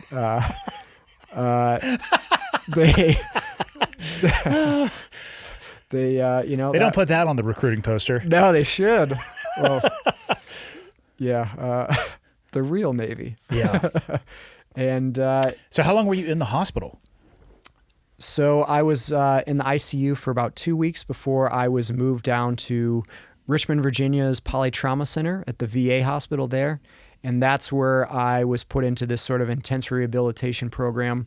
At this hospital is a polytrauma unit. So there was a SEAL team dude that's parachute didn't open correctly who had, crashed into the ground and shattered his legs and his hip. There were guys that got hit by RPGs in there. There was a young 18-year-old enlisted guy who just joined the Navy and bought a crotch rocket and was going through an intersection, and someone was texting on their phone, not paying attention. He had the right of way, and they smashed into him, and he was in there, brain dead and not functioning. So kind of a lot of intense bad stuff going on to people in there. Mostly sounds like it. Mostly infantrymen and guys like that that had been blown up by various things. And so at that point, every day was wake up, do vision therapy, speech therapy, occupational therapy, physical therapy, kinesiotherapy, and everything in between. They had a really well-built facility there with a lot of equipment to help people. And they had a lot of people there that worked on that unit. You had to really want to work on that unit. They kind of screened people before they could work on that unit. It was kind of an honor. And so the staff was really good overall. There were definitely some deficiencies, I guess you could say. The go-to treatment is just to give you this massive amount of medications. So I was on dozens of drugs at that point, and were most of them based around pain management? A lot of them, yeah. So short-term fix that can lead to a very long-term problem, in my own personal experience. Yeah, and it's no shit. And so that was frustrating later on. And actually, I was having extreme nerve pain in my left foot, and they were drugging me up with Dilaudid and oxycodone and OxyContin and Neurontin and all this other stuff, amitriptyline, tramadol, trazodone, and the list goes on. And not to mention all the drugs you have to take to counter the negative side effects of those drugs. And one day, this guy came in, and he wasn't in a lab coat or anything. He's just kind of came in and said, "Hey, I got this therapy. You want to sign off on it?" And I had to sign a waiver. By the way, I didn't have to sign any waivers to get put on any of those other drugs. But for what this guy was about to do, I had to sign a waiver. And all he did is he had a bag of glucose, so sugar water, and he had a syringe. And he filled up the syringe with the sugar water, and he placed it subcutaneously on little dots all around my leg, and where I was having this extreme nerve pain. And the nerve pain felt anything from like my foot was being crushed in a vice to it was being electrocuted or set on fire. It was just this uncontrolled. I know exactly what you're talking about. I had it in my left leg for almost a year. Ugh. Yeah, that's... there's the aches and pains that come with breaking all your bones, but that is nothing compared to the pain of nerve pain. It's just a different level. It's inescapable. I found during the daytimes that I was distracted, so it wouldn't bother me as much, and I would lay down in bed exhausted and be unable to sleep. Good luck sleeping. Yeah. And it would get worse. The less noise, the worse it would get. It was like the only thing I could focus on. It was a really fun ride. Did you have a leg injury that led to that, or was it a... I had an on-the-job injury. We'll call it that. Okay. Yeah. Yeah. Gotcha.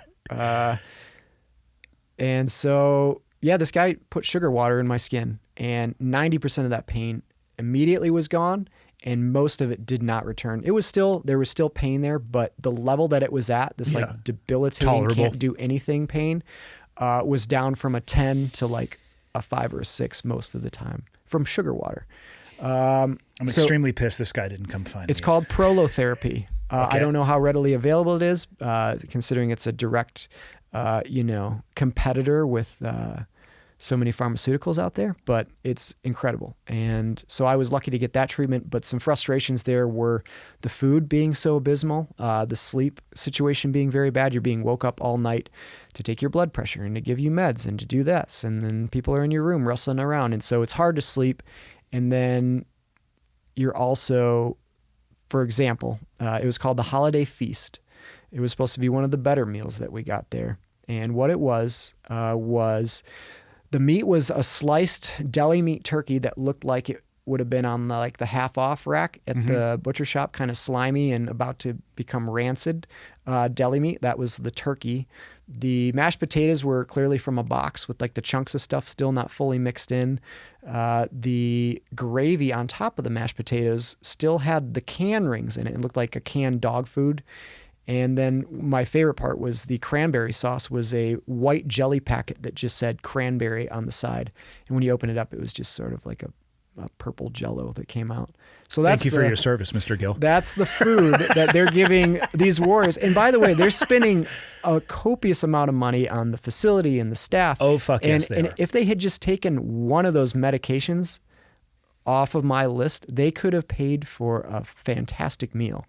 And for everybody in that place. But it's just this. And by the way, that food was prepared in Hampton Roads, put into metal boxes, driven an hour and a half plus based on traffic to the facility.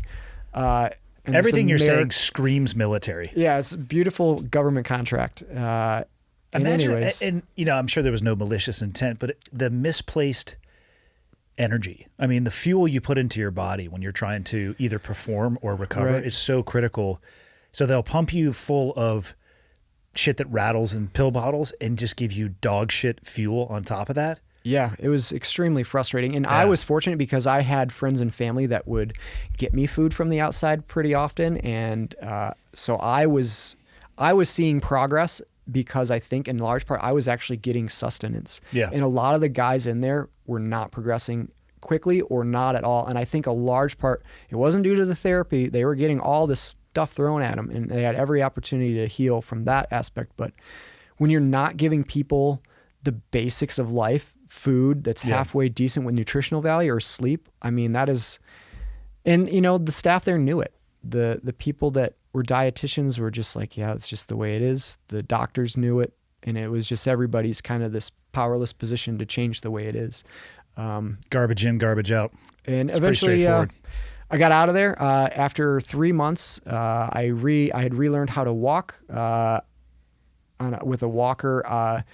My arms didn't work for a long time, and then my pinky and my ring finger started working a little bit, and I was able to, brush my teeth and wipe my ass with my left pinky and ring finger. I was relearning how to write with my left hand. I was right-handed, and that was all I could do at first. And then one day, my right hand started twitching, and little by little all these things started firing again.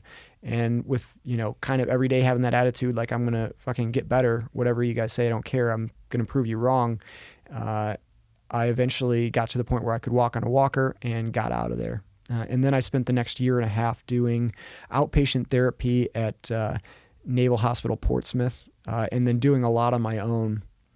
What was the military? What were their plans for you during this time? Were they looking at medically separating you? Does the command that you were at there like, listen, you just take care of yourself. The job will be here when you get back if you can. What kind of things were the military telling you? So I got different information depending on who was telling me. I mean, I had guys in my command were saying, hey, man, we're going to get you better. And when you get better, we're going to get you back to the puking dogs. And this is going to be all right. I had other people who just kind of were like suggesting, well, maybe you can do something else in the military. And I was kind of like, I don't want to fucking do something else in the military. And And I think there were also the people that kind of gave me the hope, like, hey, you could maybe get back and fly. And there had been another pilot who had ejected at high speed like I had, call sign Shaka, and he had gotten back flying again after a similar accident. Did you eject faster than him? Only slightly. Hey, first place is first place. All right, that guy's fucking second place. It's Bush. He could have upped his numbers if he wanted to. Well, Shaka beat me because he went back and he became a skipper and is like, he. That's not what you're competing at. We're talking purely airspeed here. For airspeed, I got the badge. That's what I'm talking about. Fucking winner. Yeah. The competition no one ever wants to win. I won it, but I'm still proud. Yeah. At least you got that check in the book. Okay, so the government. I shouldn't say the government. So the military. I've seen it go different ways. I've seen it go. We'll do everything we can to get you. We'll put Humpty Dumpty back together again, and then we'll figure out what we can do. And I've also seen it where they say Humpty Dumpty may never be back together again. So what we're going to do is we're going to eject you out of the military now. And I'm glad they went with the former instead of the latter. And yeah, I think it could have pretty easily gone that way. But I was also showing I think a lot of determination, and I also had the whole strike fighter community kind of fighting. That's what I mean. The leadership you likely had that were fighting on your behalf was probably the difference. Yeah, and I was very fortunate in that regard because they could have very easily at that point just separated me. Giving you medical discharge or retirement. And so I kept that fire alive. I wanted to get back flying. I went through another surgery to have a rod replaced in my left leg. The surgery went fine, but there was a miscommunication between the hospital staff and myself, and I was assuming I was going to stay in the hospital after the procedure. They had assumed that I was being picked up. So when I had the procedure done, I was still coming out of this anesthesia and a general anesthetic, and I was basically wheeled out to the door in a wheelchair. I had nothing on but a hospital gown. My ass is literally hanging out of this thing, and they just kind of left me by the exit to Portsmouth Hospital. Eventually, a nurse came by and was like, is somebody picking you up? And I was like, I don't think so. Yeah, I'm just waiting on my fucking Uber. That's why I'm out here. Like, come on, people. Let's just have some communication. and they didn't know what to do with me. They didn't have a room set up for me. But they eventually found a place to stash me. And the guys that were on that night that probably got called in were this brand new nurse ensign that had just showed up day one, and a corpsman who probably just got out of high school like 3 weeks earlier and had gone through this brief syllabus and was now a corpsman. And those were the two guys that were in charge of me. And maybe there's some irony in this, but I had these like brand new dudes in way over their head now taking care of me. And to say that things didn't go well is understatement. I mean, they put in an IV in my arm to get me fluids, and they immediately sub-Q'd it. And at this point, I had enough freaking IVs in my body. I knew what sub-Q was. My forearm started filling up like a water balloon, and I was like, "Hey, man, you sub-Q'd it. Can you maybe get that in the vein?" And he didn't really know what to think. Again, not any fault of his own. He had like zero training. He just showed up, and he's like, "I think it's fine." And this progressed. Now I'm also on all of these drugs, including a large amount of opioids, and now I'm not getting my medication. So now I'm starting to go through withdrawals on all of these meds. I'm also starting to come out of the pain relief from the surgery. So I'm in pain from the surgery. I'm now dehydrated extremely. They had me try to pee, and my pee came out the seek medical attention brown color. And things just kept getting worse. And now I was in equal, if not worse, pain than I was with that leg nerve pain that I had, and just screaming. A combination of the withdrawals, the sweatiness, this sickening feeling, and all this pain rushing that had been suppressed with the pain meds. And I sat in that state for hours and hours, screaming and yelling and begging for somebody to help me. And eventually I had a couple friends show up, and they kind of saw what was going on and became advocates to try to get some help. And at this point, I still hadn't seen a doctor the whole time. But eventually, late in the middle of the night, finally this doctor got called in. I'm screaming and yelling, and he finally hooks me up to an IV, and starts pumping me full of patient-controlled Dilaudid. And so as soon as I got that little button, I could hear when the machine, as soon as the machine did that little click, I hit the button again, and I'd wait to hear the little thing and hit it, and that's where I was at. And so I got things relatively under control. Somewhere in there, I think it was after I had finally got the pain under more control, but I was still like peeing brown, so there was some serious issues going on. And they're like, if you want to leave, you're going to have to walk down to the end of the hallway and back. So I grabbed my walker and I like stumbled down to the end of the hallway, and there was a physical therapy clinic on the far end of the hall. And I kind of stumbled into the room and I sat down on their bench, and then I started dry heaving into the bucket that was in the room. And the physical therapists were like, what the fuck is going on right now? And anyways, I don't know who was called or what was done. They eventually got me back on my medications, and later that day I was able to get out of there. And then I went back to just doing full-time rehab. One of the department heads in my squadron, Smugla, his wife, affectionately known as Aunt Smugs, was a physical therapist, and she volunteered just to work with me outside of the clinic. And she showed up day one, and she had a Nalgene bottle, and it said "Patient's Tears" on the side of it. So I kind of got an impression of what was about to happen. And I was walking with a cane at this point. She snatched the cane away and was like, I don't want to see you walking with this bullshit ever again. And I like this lady. She proceeded to kick my ass, and it was one of the best things that could have happened to me. I was still doing the formal training, or the formal clinical setting, physical therapy and occupational therapy and all of that, as well as having to do all these neurological assessments and all this other. Basically all day, every day I was either at the hospital or I was at the gym training, either on my own or with Aunt Smugs. And little by little, I started getting function. She'd show up with like a deck of cards, and we do like a deck of cards workout, like, all right, push-ups, this one's jumping jacks, this one's burpees, this one's sprints. And, she kicked my ass, but I loved it. And, after 2 years, I was able to max out the Navy PRT again. And 2 years from the incident? 2 years from the incident. Yep.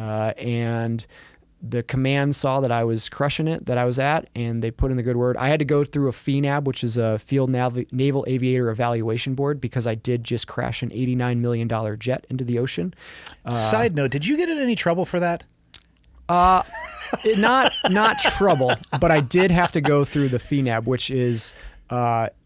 they investigate everything in your life. They want to know what you had for breakfast, everything about your life that they can possibly dig into. The government in its full force digs into your life and investigates you.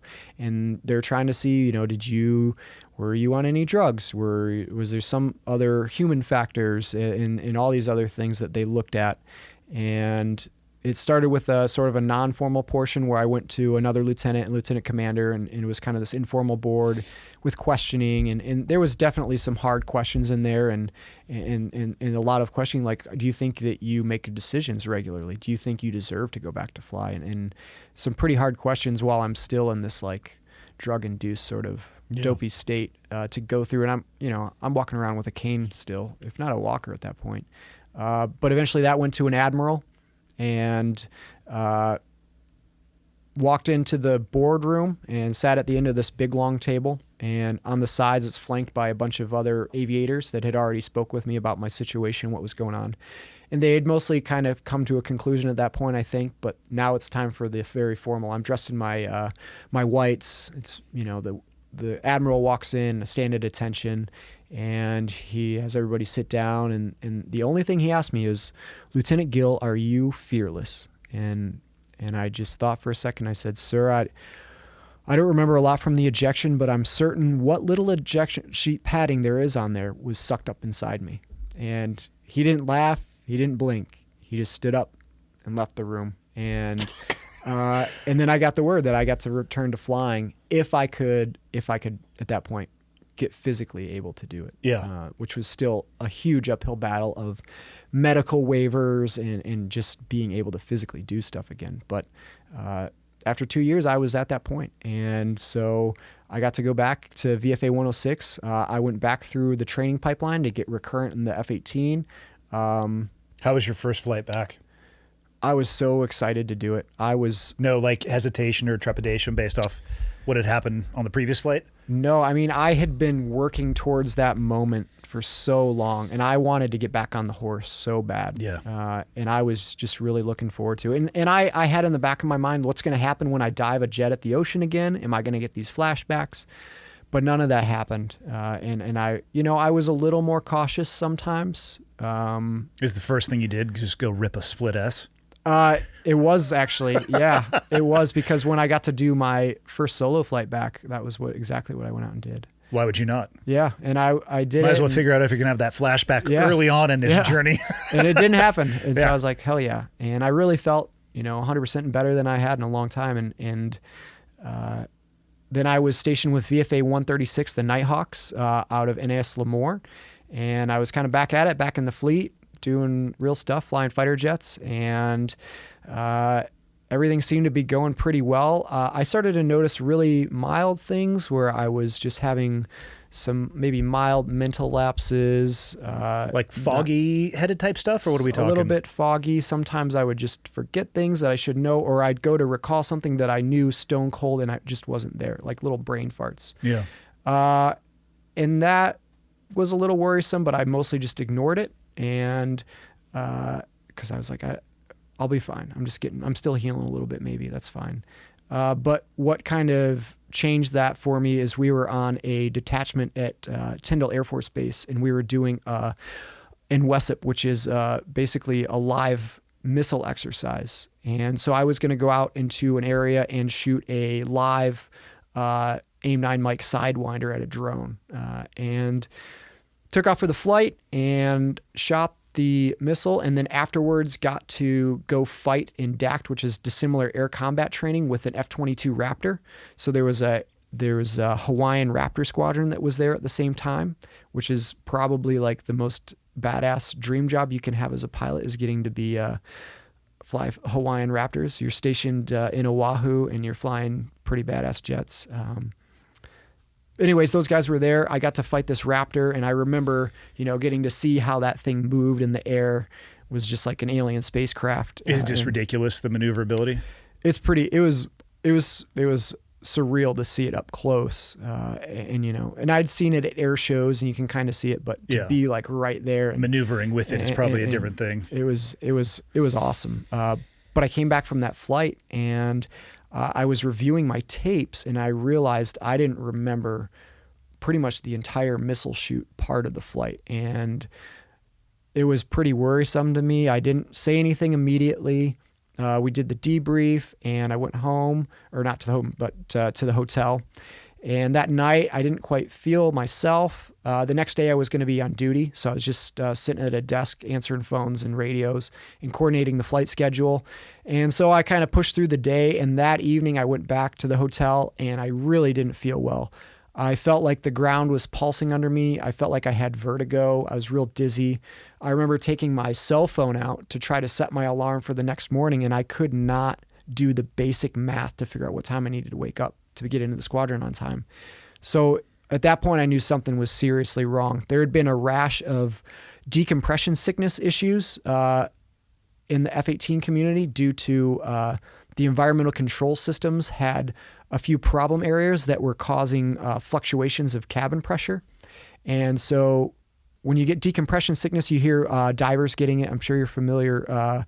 You get the bends. If you get type 1 DCS, that's where those little nitrogen bubbles come out of solution, and they can get in your joints and cause aches and pains. But if those little bubbles come out of solution in your brain, it can cause an aneurysm. It can kill you. It can cause all sorts of mental dysfunction. And so my thought, because that was such a hot topic at the time, was maybe I got decompression sickness on my flight. And so I contacted the squadron safety officer, who was Squeezer, actually. The guy I did my very first flight in the F-18 with was in my squadron at that point.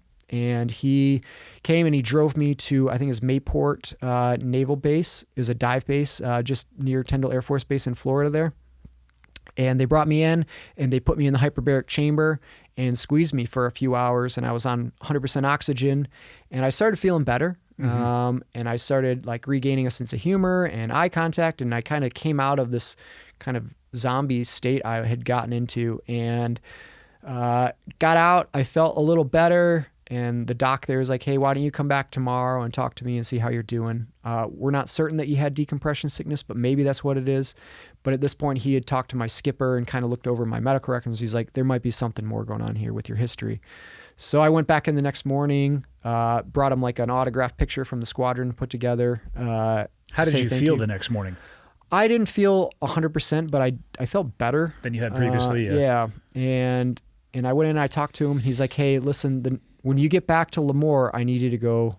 Well, he kind of left it up to me. He was like, I'm going to recommend that you go to medical and you talk to people about what's going on because this could be something worse. And so reluctantly, I kind of did when I got back. I didn't want to be a danger to anybody. I didn't want to crash a jet again because of my own ignorance to acknowledge the fact that I was jacked up. And so I went in and I was pretty quickly diagnosed with delayed onset PTSD is initially what they thought it was. The sort of the brain injury piece was largely ignored at that point for whatever reason. And I kind of wish that's what was dealt with first because I think that's what started to cause a lot of the symptoms I was having. But the PTSD thing was what was looked at first. They started with some sort of clinical therapy, doing CBT, cognitive behavioral therapy, and a few others. A lot of them were they gave me apps on my phone. So I would just open this app and do the CBT on my phone, which I didn't find terribly helpful and mostly frustrating. And I was still having some pain issues with my leg. They got me down to Stanford Hospital and I did a couple more surgeries to help with that while I was kind of out dealing with this. And as time went on, it came to the point where they're like, hey, we're gonna try some medications again.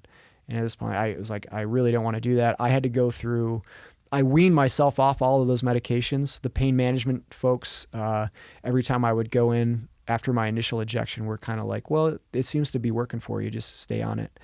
And so I actually weaned myself off of all the opioids, and the opioids were actually the easier part for me. The hardest part for me to get off was Neurontin, generic name gabapentin. You and I have had the exact same experience. I had to sign waivers for the dosage of gabapentin that I was on. Did I. And I remember driving with my ex-wife. We were living in Virginia Beach because you fuckers used to always fly over our house and rattle the windows. It's the sound of freedom. And I couldn't do basic math to figure out what the cost was going to, and like the gas at the time was like $1.50 and the tank was probably 10 gallons. Yeah. We're not talking rocket surgery here. And I'm sitting there and I realized as we were driving past the gas station that I couldn't do the math to figure out what the fuck 10 times $1.50 was.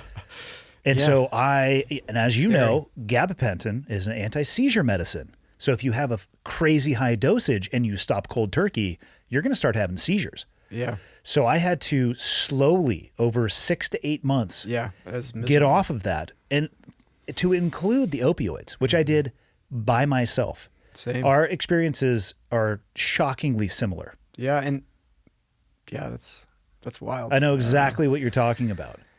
And so, I think I was on 2,400 milligrams, which the FDA had approved gabapentin or Neurontin when it was originally made for up to 1,800 milligrams. Yeah. And there's actually a whole, Pfizer got in a lot of trouble with Neurontin. And there's a really good book out there called Sickening by John Abramson. It's How Big Pharma Broke American Healthcare. But he goes into detail, and one of the medications he talks about in that is Neurontin. I think I was on 2,401. It's not a big deal, but I mean, it is what it's a lot. I mean, that's above the approved dosage, and that's a lot of freaking meds. It was one more than you were on. That's all I can say. First place. Oh, yeah. I got you. 2,401. Unless you were on 2,600, and then I was on 2,605. I remember I was on enough that it completely dulled who I was, and I couldn't think straight. Oh, yeah.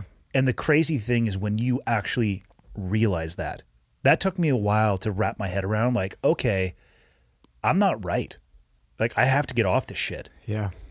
Yeah. And it's little things, sense of humor, like feeling little joy. It was just flatline. Yeah. Is how I would describe it. Complete and utter flatline. And that's a miserable place to be in life. Yeah. They again started medications And I was very reluctant to do that, but at the point that was what it was. I have delayed onset PTSD, and here's how we treat that. We got to get you on some of these drugs. And was I it was at this point where are we talking like psychiatric drugs?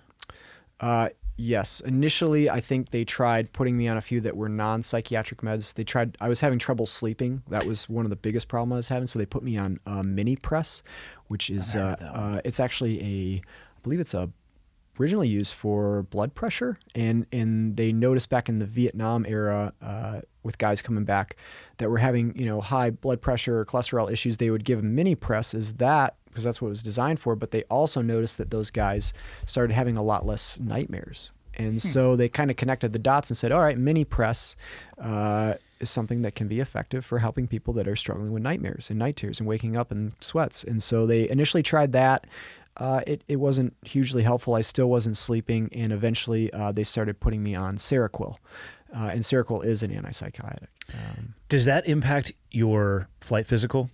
Oh yeah. So they put me through NICO out on the East Coast, and one of the things they wanted to prescribe, because my rule with myself when I went through NICO, and this is before I had initiated the MEB PEB process to get out, or I didn't, the military did, is I was going to answer their questions honestly, regardless of what the question was. And, a lot of the questions when it comes to mental health, like, hey, do you think about things from your past constantly?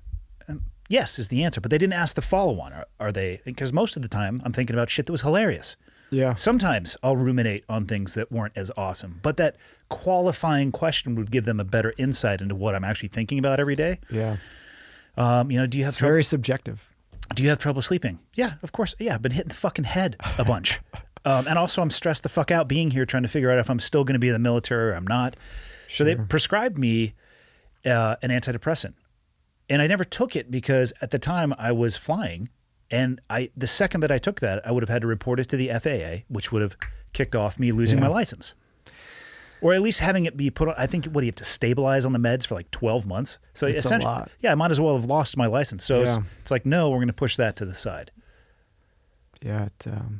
So I was very reluctant to go on that medication, but it presented itself as kind of the solution to what I was dealing with. And at this point, I kind of knew, like, all right, that window of opportunity to go back to flying is closing. And I got pretty depressed at that point. And I also started going into pretty bad psychoses. What is psychoses? So there's different levels of things that start, and it started for me. I was felt like I was in the Truman Show. Like everybody was watching me, and the radio came on a specific song because it was tailored to me. It started with little things like that, and as it progressed, it got way more intense to where I thought. And this, at this point, this is still more paranoia and hypervigilance than psychoses, but that's kind of how it snowballed. And I was afraid the government was poisoning my food and water. I stopped eating and drinking. I wasn't sleeping. And that progressed to me basically emerging into a world that was largely auditory and visual hallucinations. So, just seeing things that weren't really there, hearing things that weren't real. Did you know that they weren't real? A lot of the time I did, but I was also in a pretty altered state of mind, especially with the sleep deprivation and everything adding up. And at that point, they were going to hospitalize me in a mental facility, and only because my wife didn't want me to go through that. We had just had our son. He was not even a few months old at this point.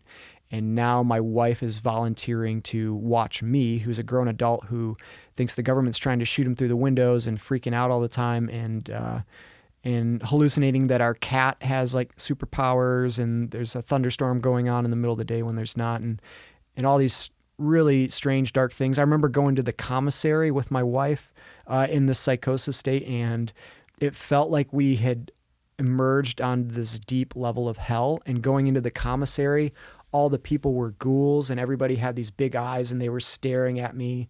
And I just felt very guilty, like I'd done something wrong. And I remember the folks that work at the commissary will sometimes ask you for a tip, the baggers. And I remember the bagger reached up to like get a tip, And it was like this ghoul was like reaching out, trying to suck my soul. And my wife, because I'm just kind of drooling and staring around the place in terror. And my wife grabs my hand and just kind of pulls me out of the place. And as we were getting off base, I'm kind of looking back, and it looks like an AS Lemoore is just this hovering hellhole with nothing underneath it, but just like it's hovering above the ground. Anyways, And you're really seeing intense. this. Yeah. And I'm able to recognize a lot of it is not real, but there's also moments I get caught up in it and forget and kind of get in this delusional world. Anyways, that's going on. At this point, they start talking about maybe sending me to a TBI clinic in San Diego. But at this point, I'm so sick of medical care. I'm just ready to go. There's talk of, yeah, maybe we can repurpose you. Maybe this squadron can use you to write their schedules. And there's all this stuff where I'm like, I don't want that anymore. I just want to be done with this. I'm fucked up, and I just want to go on with my life and focus on healing for now. And so luckily I had the support of my command.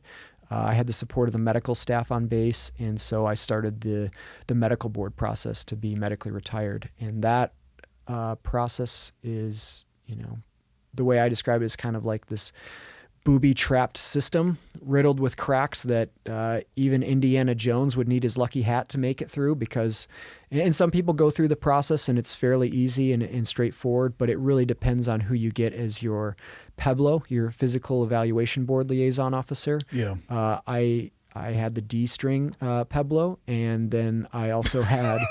you get legal consult in there, but it's a dude that lives in a different state that you get to talk to for maybe 10 minutes throughout the process.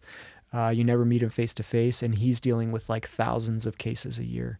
And so it's just this whole system kind of seemed set up to fail the military member. And I understand that it needs to be thorough so that people don't game the system, and you need to have, you need to keep that from happening. But the way it's operated is just completely insane.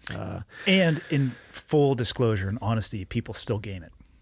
Yeah, they do. And in my case, I had a no shit accident. I had all the support. I had all these medical records. Yeah. And it was very clear. And I remember actually I'm in a psychosis when this happens, but my wife drives me to the Fresno VA clinic to get my initial assessment through the VA. And driving there, I had come to the conclusion that my wife was Carrie Matheson from Homeland, and she had been sent to save me as like a secret agent.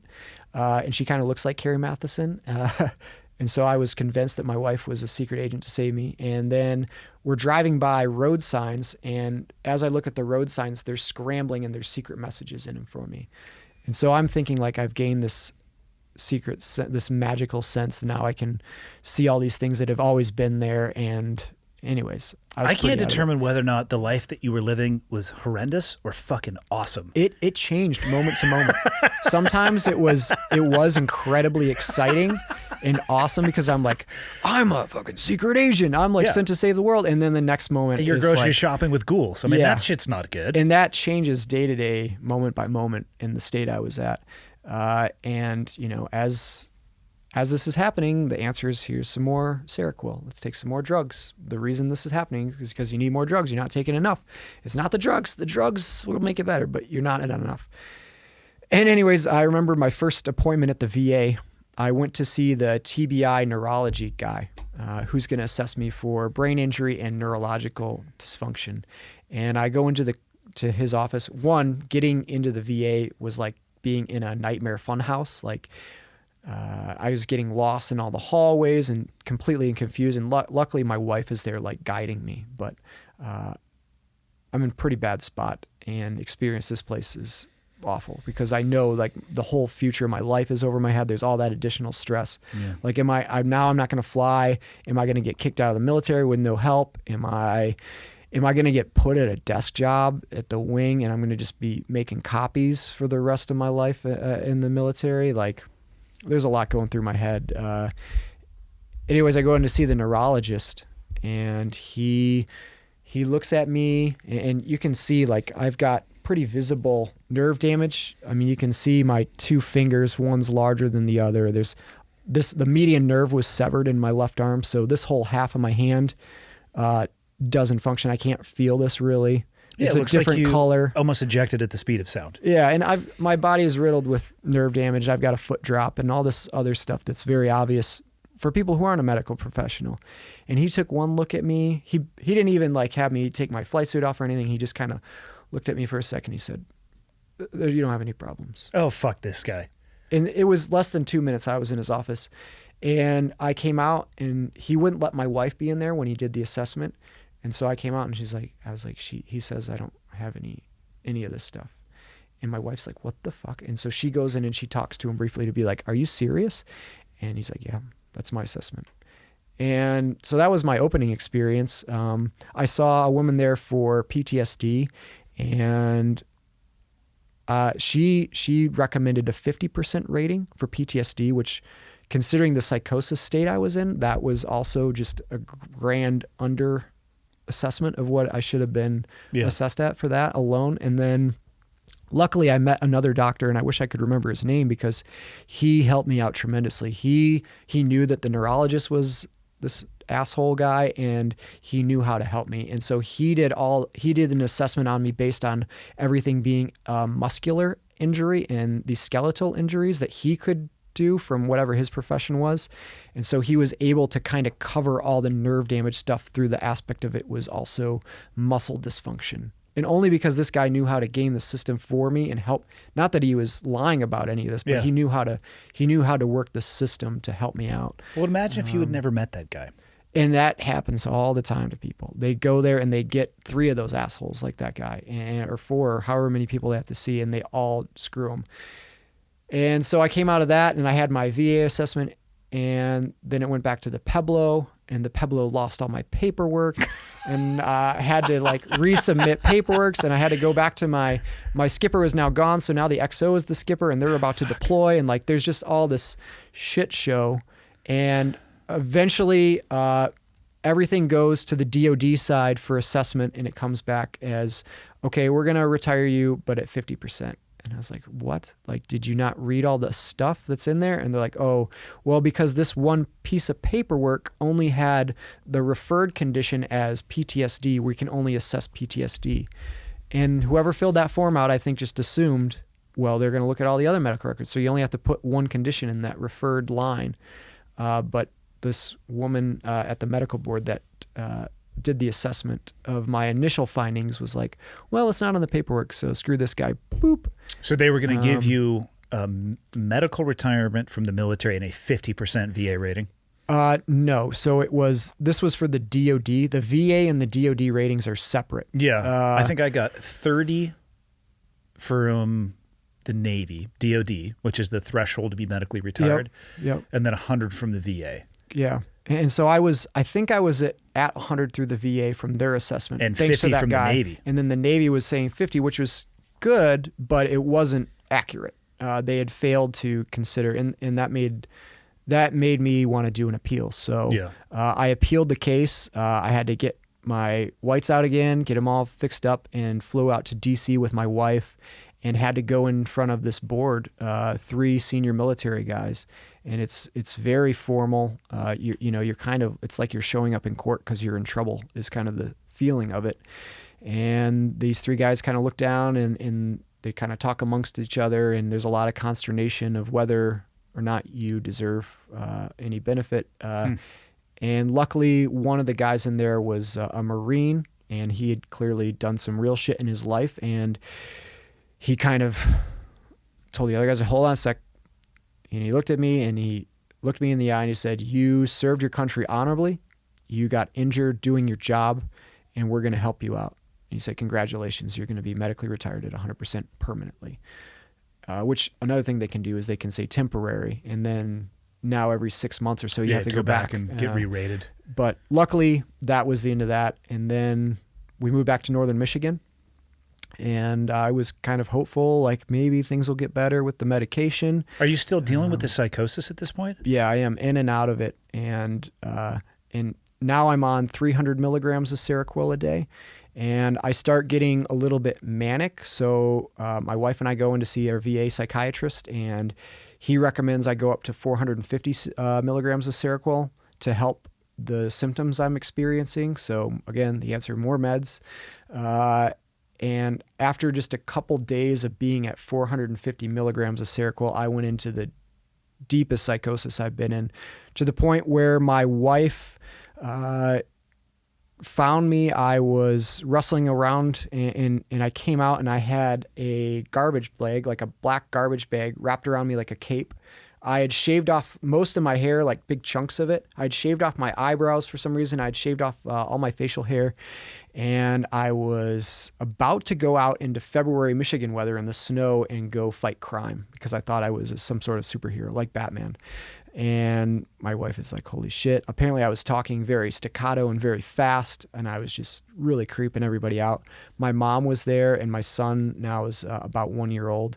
And so my wife calls the VA and says, hey, this is what's going on. What are we going to do with Kegan? And the VA is like, hold on, we're going to hang up. We have to call 911. So they call 911. Shortly thereafter, a squad car shows up in my house. And my wife's like, no, we're not going to do it like that.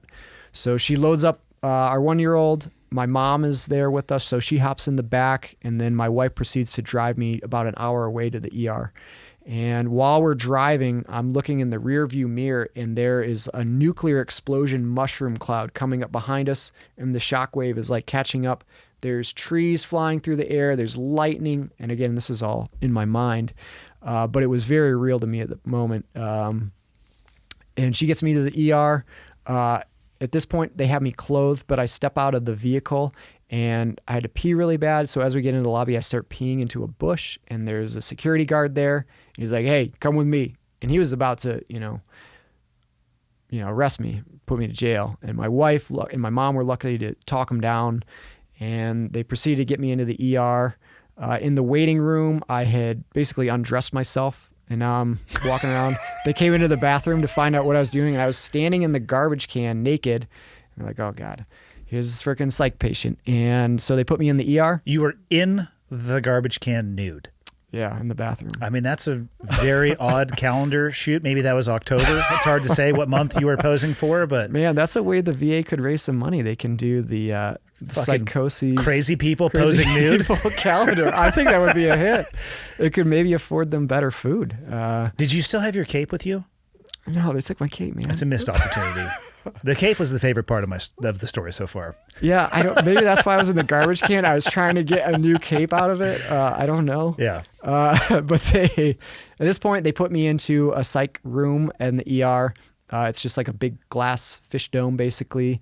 And at this point, I go into an incredibly deep psychosis. I travel through time from like the very first speck of dust through the creation of life, and I go from like being an amoeba to a fish to a dinosaur, and I travel through time and then into the future. My mom had come into the room, she said, and I heard this from her. I had the TV on, and there was nothing but static on the TV, and I was just going, what do you see? What do you see? What do you see? And what I was watching was the future, and Jeff Bezos had basically taken over the world, and everybody had been just gone completely nuts, and everybody had these big fake cheesy grins, and their teeth were chattering, and they had these like creepy smiles on their faces, and everybody was just buying up everything, and everybody just had all this shit, and the earth was just falling apart. Anyways, it was wild, and I kind of looped through time a few times from like the very beginning all the way to the future again. So I was out of my mind. Eventually they stabilized me in there well enough. They drove me in an ambulance down to Battle Creek, Michigan, and I was put into an acute care hospital there. And when I got there, it got really, really bad. My psychosis was improving slightly, but is time the answer to that psychosis? Like you have to just work your way through it, or? Here's what I think the answer to psychoses is. One, I think my psychoses were being triggered by the medications I was on. Two, I think, so if you want to cause somebody who's in perfectly good health, such as a special forces guy or a pilot going through training, and you want to cause them to have maybe some auditory and visual hallucinations, things that you can do to mess with somebody is you can deprive them of food and sleep, and you can confine them, and you can do all these things that you would maybe do to somebody in like a prisoner of war situation to break them down and get them to comply with what you want. And what I saw at the acute care facility was they were doing that to people, maybe inadvertently, maybe by accident, but that's kind of, and this isn't, there's things that I hallucinated there, but I've talked to a lot of people that were there after the fact. I've recreated the things that I experienced there that were not imagination. And one of the things that happens is you're in this state, you're already in a psychosis, you're already in probably the lowest place you've ever been in your life. And when you get there, what you really need is to get some decent food, some decent sleep, maybe go outside, take a walk, decompress. But that is not at all what happens. Because I was one-on-one, because I was in this state, they had to have somebody with me all the time. The policy at the time was they had to, every 15 minutes, shine a flashlight in my face to make sure I was awake and not hurting myself. And some of the staff took Why that. did you have to be awake? They needed to, I guess, basically check to make sure I was okay. And different staff members took that policy a little or less literally. But I had one woman that worked there, and she just, she said she was doing her job, but every 15 minutes she would come into my room and shine a flashlight in my face and wake me up. And by the way, being in a VA hospital like that, in a mental facility, is not the easiest place to sleep.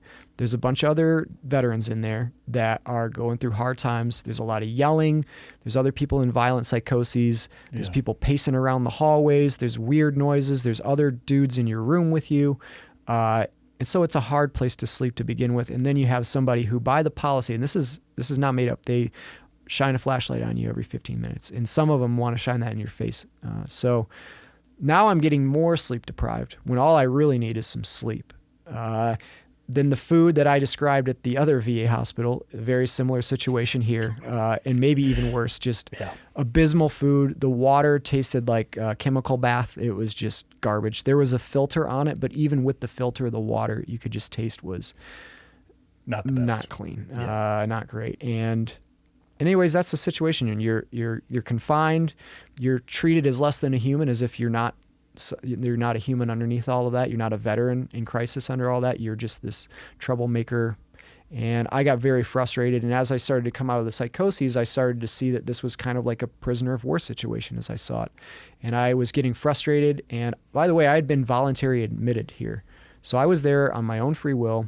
And when it got to the point where I started seeing, hey, does that mean you could leave on your own free will? I think with the consent of my family, they could have gotten me out of there. But that process was drawn on, and I kept getting more frustrated. And so I started to, with some of the other guys in there who, some of these dudes had been in federal prison through whatever they had to go through after they left military service with psych issues, got them into prison. And a lot of them, I mean, they all concurred when we would sit down at meals, and they said, we would way rather be in federal prison than in this facility that we're in right now. He says, your treatment in prison is better than you get treated here. For a number of reasons. The food's better, you get better sleep, you get to go outside every day. In this facility, you don't get to go outside most days. The staff is so understaffed. The food is terrible. You're not getting sleep. You're confined. And all you can do all day is you can watch movies with a group of guys. You can color with crayons. And they have one computer in the whole thing, so you can occasionally get on, check email and things. And so it's not a great place for healing all around. And so I got frustrated and I wanted to escape. And so one night I went and I pulled the fire alarm, thinking those of us that wanted to legitimately escape, we would get to go out for the fire drill. They're going to corral a lot of these guys back in that are just completely out of it. But we could at least run into the woods and, whatever, we'll go be homeless for a while. That would be better than what was going on in there. And when I did that, they were like, well, we have no choice now. You're setting off fire alarms, so we're going to inject you with Haldol. And so what Haldol does is it's supposed to take you out of a psychotic state. But what it feels like when you get injected with Haldol is it feels like there are ants underneath your skin crawling around under your skin, and you get extremely restless. Like you have to move and run and yell, and that's all you want to do for like an hour. If that's not torture, I don't know what is. It was miserable. Did it help with the psychosis state? No, I don't think so. Maybe it mellowed me out a little bit after those initial effects But I Yeah. think I was more mellow because I just didn't feel like ants were trying to eat their way out of my skin. Yeah. And at this point, they drugged me up really good. They kind of force these pharmaceutical drugs on you. If you don't want to take them, they'll hit you with more Haldol, and I didn't want that. And while you're all out of it, they have you signing legal documents, and I had been switched from a voluntary inpatient now to I couldn't leave. I was there at the will of the staff. And that also permanently puts me on a list as someone who's been labeled permanently mentally defective. So now when a police officer pulls me over and they look up on the law enforcement information network, now my name comes up in there as if I had committed a felony or something, like there's a warrant out for my arrest. I can't buy a firearm anymore. And maybe some people are saying, well, crazy people shouldn't have guns, but I think it can be done safely within a family unit. And where do we draw the line if we're going to take guns away from people and keep making all these exceptions? Anyways, very frustrating. And one of the most frustrating things has been I'm trying to sign up to be my son's soccer coach right now. He's 4 years old. I thought it'd be really cool to be his first coach. And now I have to do a background check to do that. So I'm now in jeopardy of not even being able to be my own son's soccer coach, despite now I'm not in a psychosis state. And I've come a long ways since then. But how did you get out of there?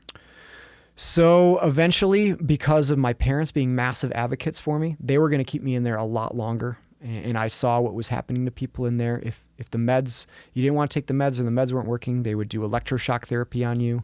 There were guys in there with lobotomies. Didn't that shit go out of favor in about 1804? No, I thought so too, but no.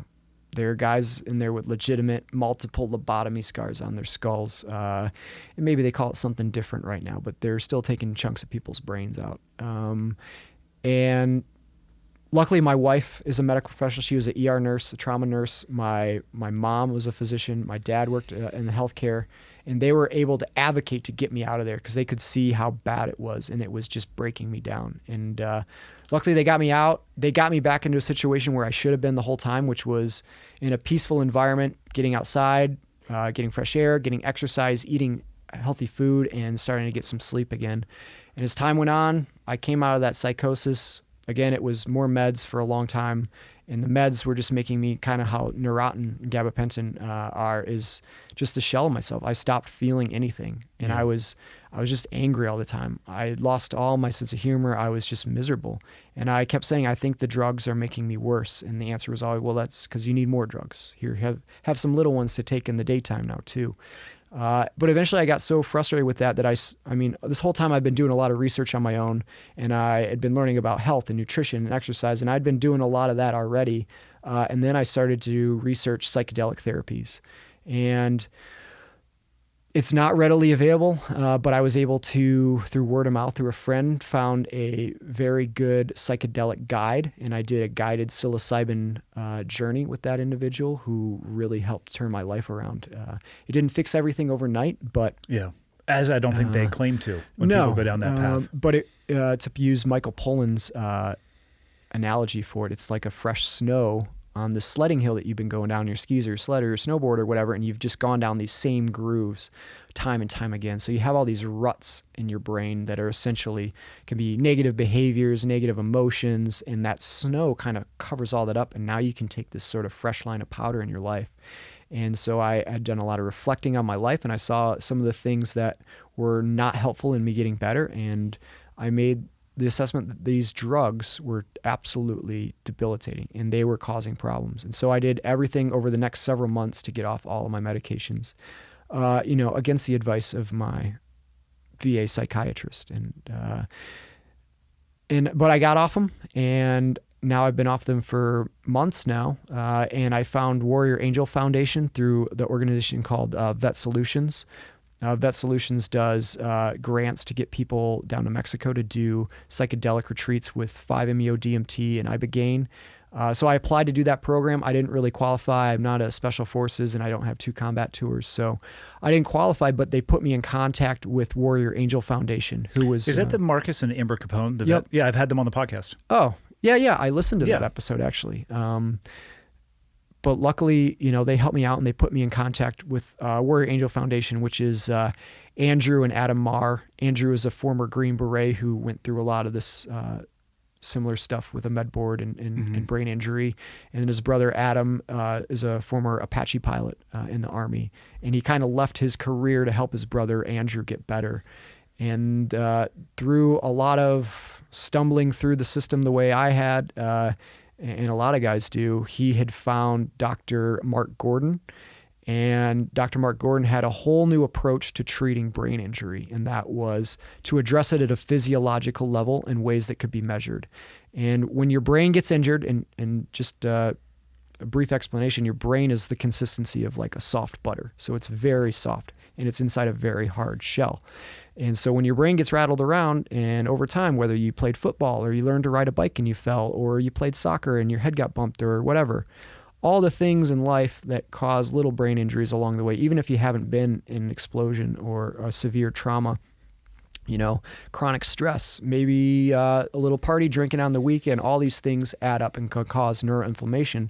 So what Dr. Mark Gordon kind of was a huge advocate is we're going to treat the brain in a way that will, it will reduce inflammation in the brain and the body, and then it's going to give the body fats to rebuild. And Dr. Michael Lewis, who's now actually my doctor through Warrior Angel Foundation, he wrote a book on this called When Brains Collide. And he also found very similar stuff to what Dr. Gordon does. But anyways, Warrior Angel Foundation was putting on a run, the 4x4x48 challenge. And I started a fundraiser for it. After I got the email from vets about the organization, and I saw it as an opportunity to maybe, be part of their organization somehow and help other people along the way too. And so I put a fundraiser page up. I told a little bit of my story in there, and I got a lot of people that donated to it. And after a few days, Adam called me up and he's like, "Hey man, do you want to come down and do the event in Texas?" And I was like, "Hell yeah, I do." So I went down there. I met Marcus and Amber. I met Bill Anthes, who had on a show, and we ran that 48 miles. And I know he goes into a little more detail on it, but an incredible weekend experience. Not only just the community of people that I was welcomed into there, but also giving me access to be treated like a Red Bull athlete. The treatment that I think every veteran deserves, and honestly, healthcare as a whole needs to move towards, and that's treating things at a physiological level rather than just throwing a bunch of drugs at it, and the psychedelic piece in there too. But I left that with sort of a renewed sense of purpose, and now all the support to help me and tell me I'm on the right path. Like, hey, you made the right decision getting off your drugs. You were right, and you're not the only person that's happened to. Yeah. And so now I'm on this whole new path in life, and although it's just begun. It's so good to have this sense of purpose, and being off those drugs, I'm getting a sense of humor back. I'm getting my personality. I'm getting my mental functions back. And now I'm working with Dr. Lewis. I'm taking, it's called the Warrior Pack Plus, which is mostly a lot of omega-3 fish oils that kind of help your brain reduce inflammation and rebuild with all those fats that your brain is largely made of. I've been given access to these different psychedelic therapies I'm going to have a chance to do, and there's a whole slew of these other modalities.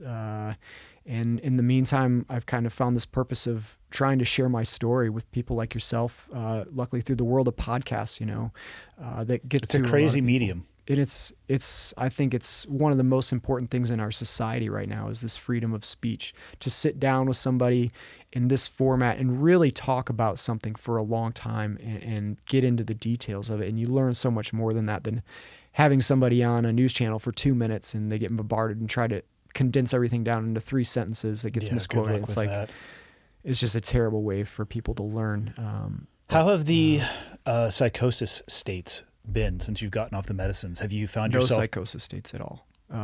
Not only no psychosis states, but the anger, the hypervigilance, the paranoia, all of that has been gone.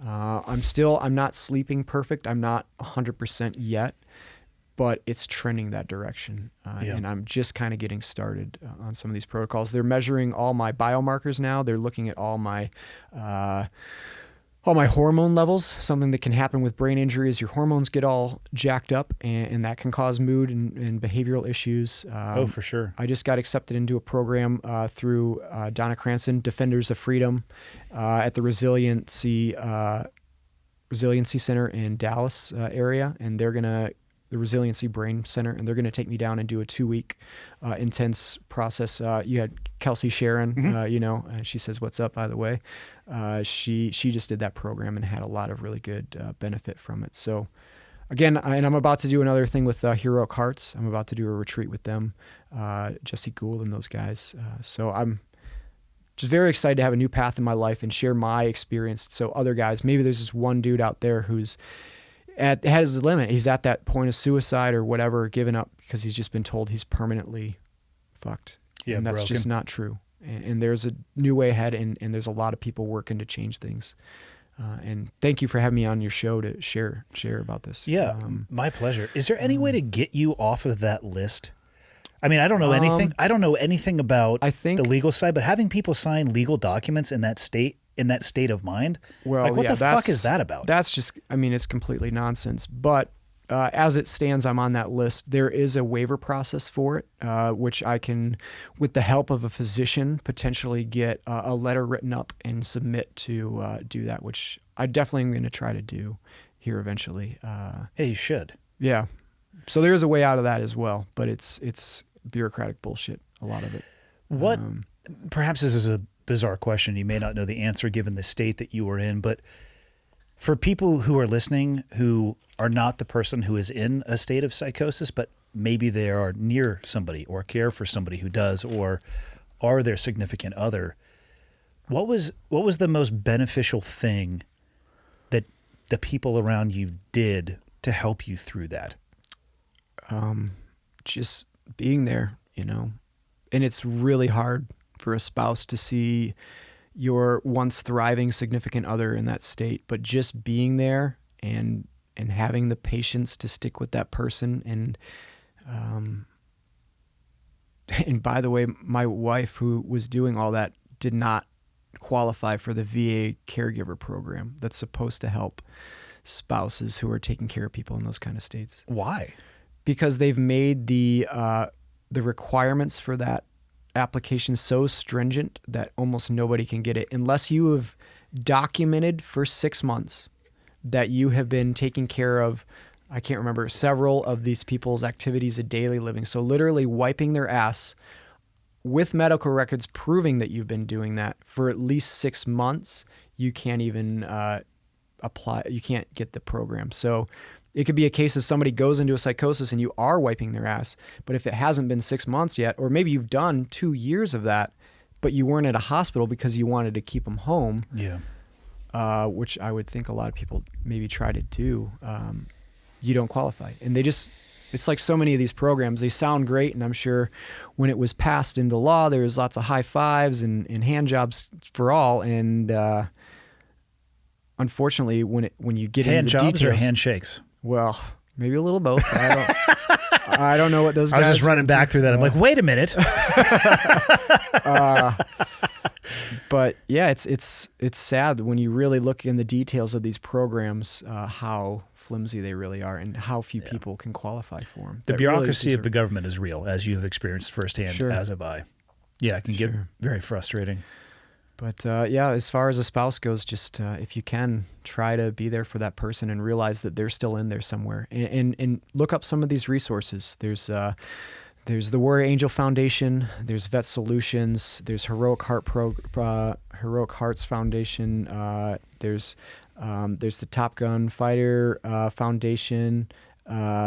There is just a ton of upcoming stuff, and there's this whole movement of these nonprofits that are starting to fill the gaps, and a lot of them aren't waiting for the government to try to figure out, because if we wait for that, I think it's just, there's going to be so many more deaths before anything changes on that front. And there's a movement for that too, but I think that's going to take a lot longer. And in the meantime, there are all these people popping up, and there's options out there. So like Marcus and Amber, they're going out of the country to try to provide the help for people. Yeah. And from my understanding, there's a significant amount of research going on right now. I I don't even think it's necessarily up for debate at this point, the efficacy of those programs. I mean, I have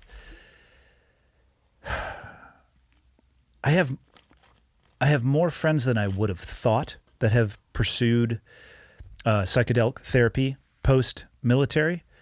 And at first it was actually, I was surprised. People would say, hey, oh yeah, I actually went and did that. And they didn't talk about it very much. Yeah.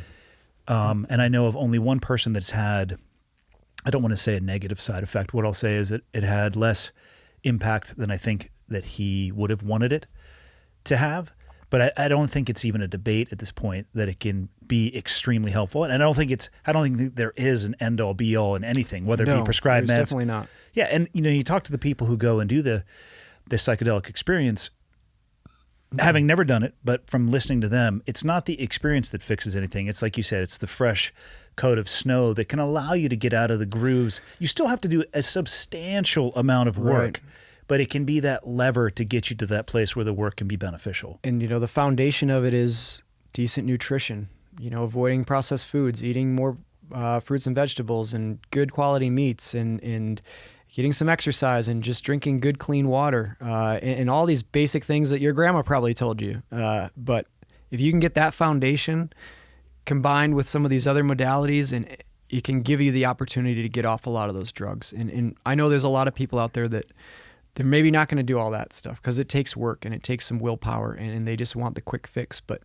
those quick fix pills, man, they don't fix anything. They just suppress symptoms. And in time, it's just going to get a hell of a lot worse. And if people can see that there's a path, and maybe I know there's more doctors that are coming online to try to help people in these situations to be like, here's a different path. Here's the options, but you have to be an active participant.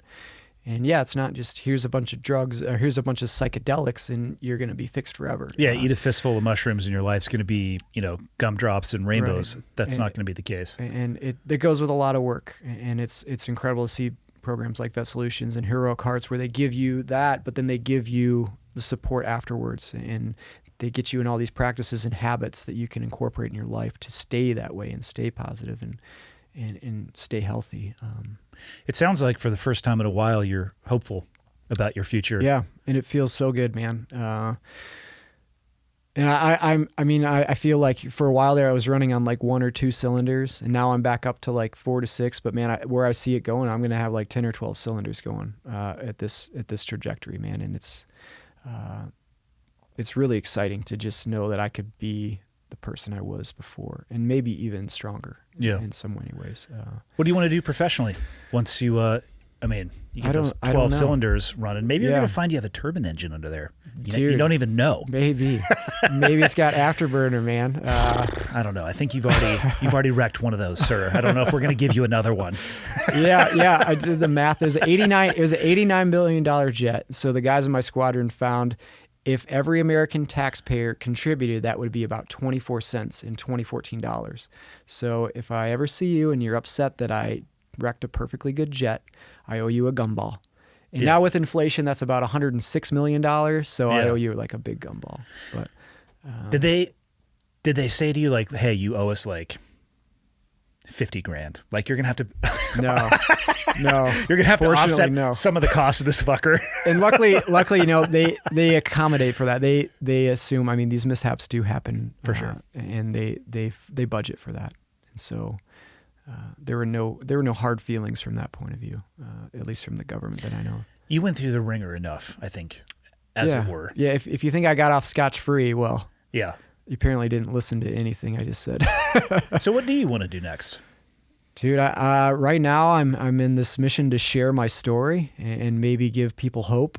And what that turns into in the future, I don't know. I don't know professionally what it's like. I'm just waking up to a whole new world again, and I haven't put my finger on that one thing. But in the short term, I'm continuing my healing process.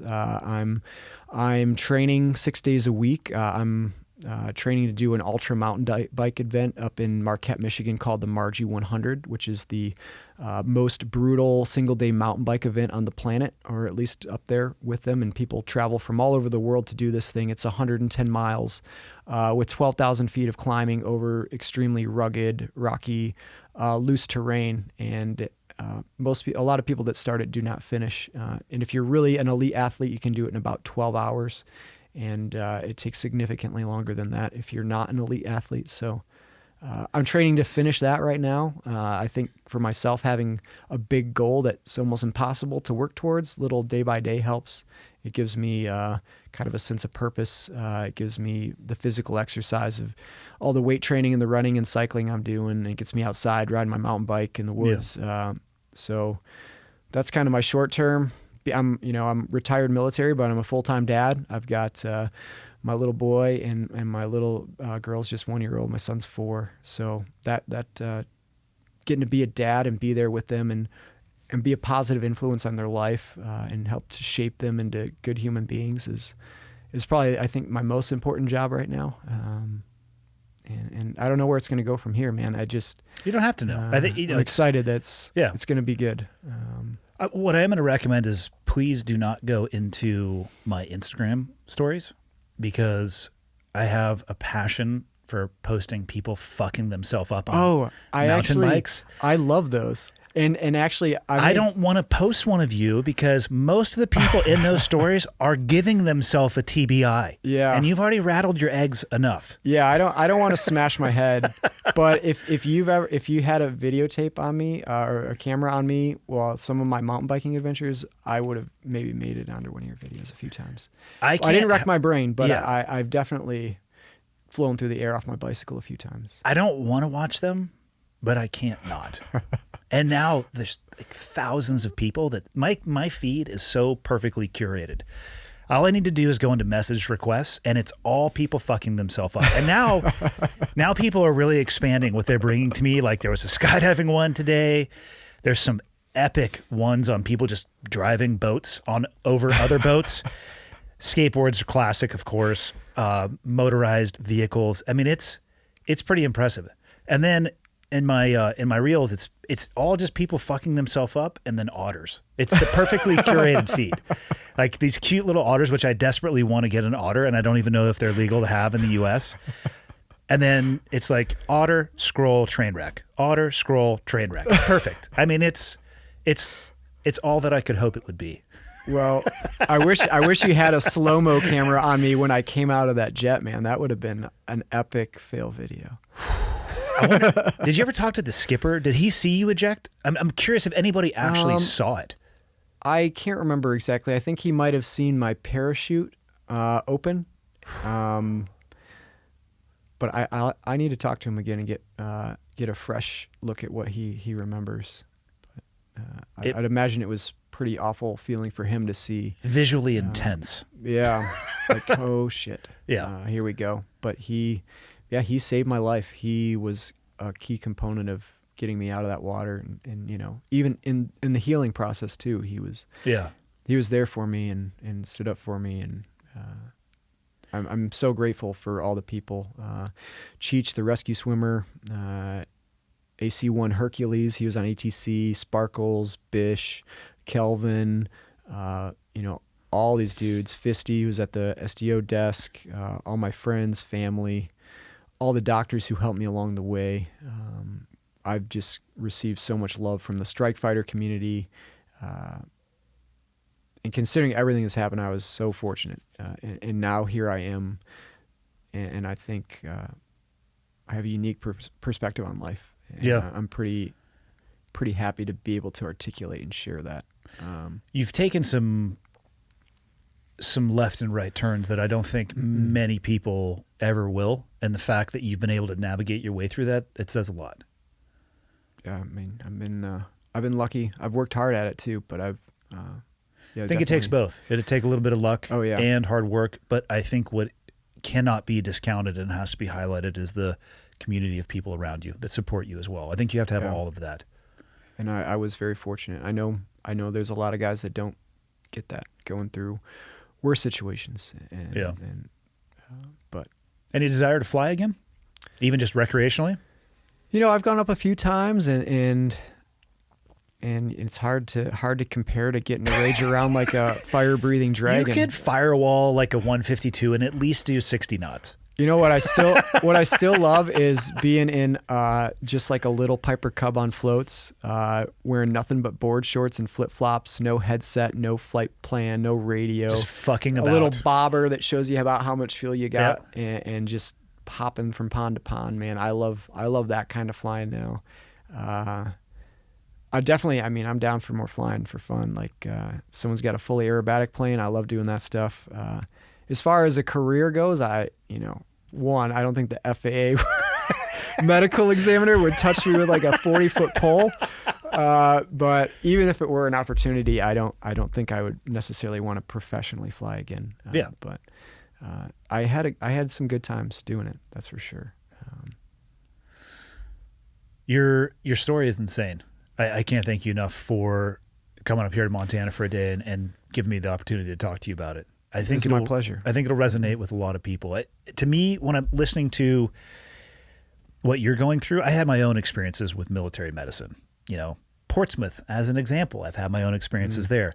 Yeah, I try to remind people it's a training hospital, as are many hospitals in the military. And I know that people need to be trained. And I'll give you a brief experience of how it was for me. I had been home from overseas. I had a gunshot wound that I was still dealing with, and we went to the emergency room because my resting heart rate was in the 150s. I thought I was dying, profusely sweating. I was in an athletic sweat while doing nothing.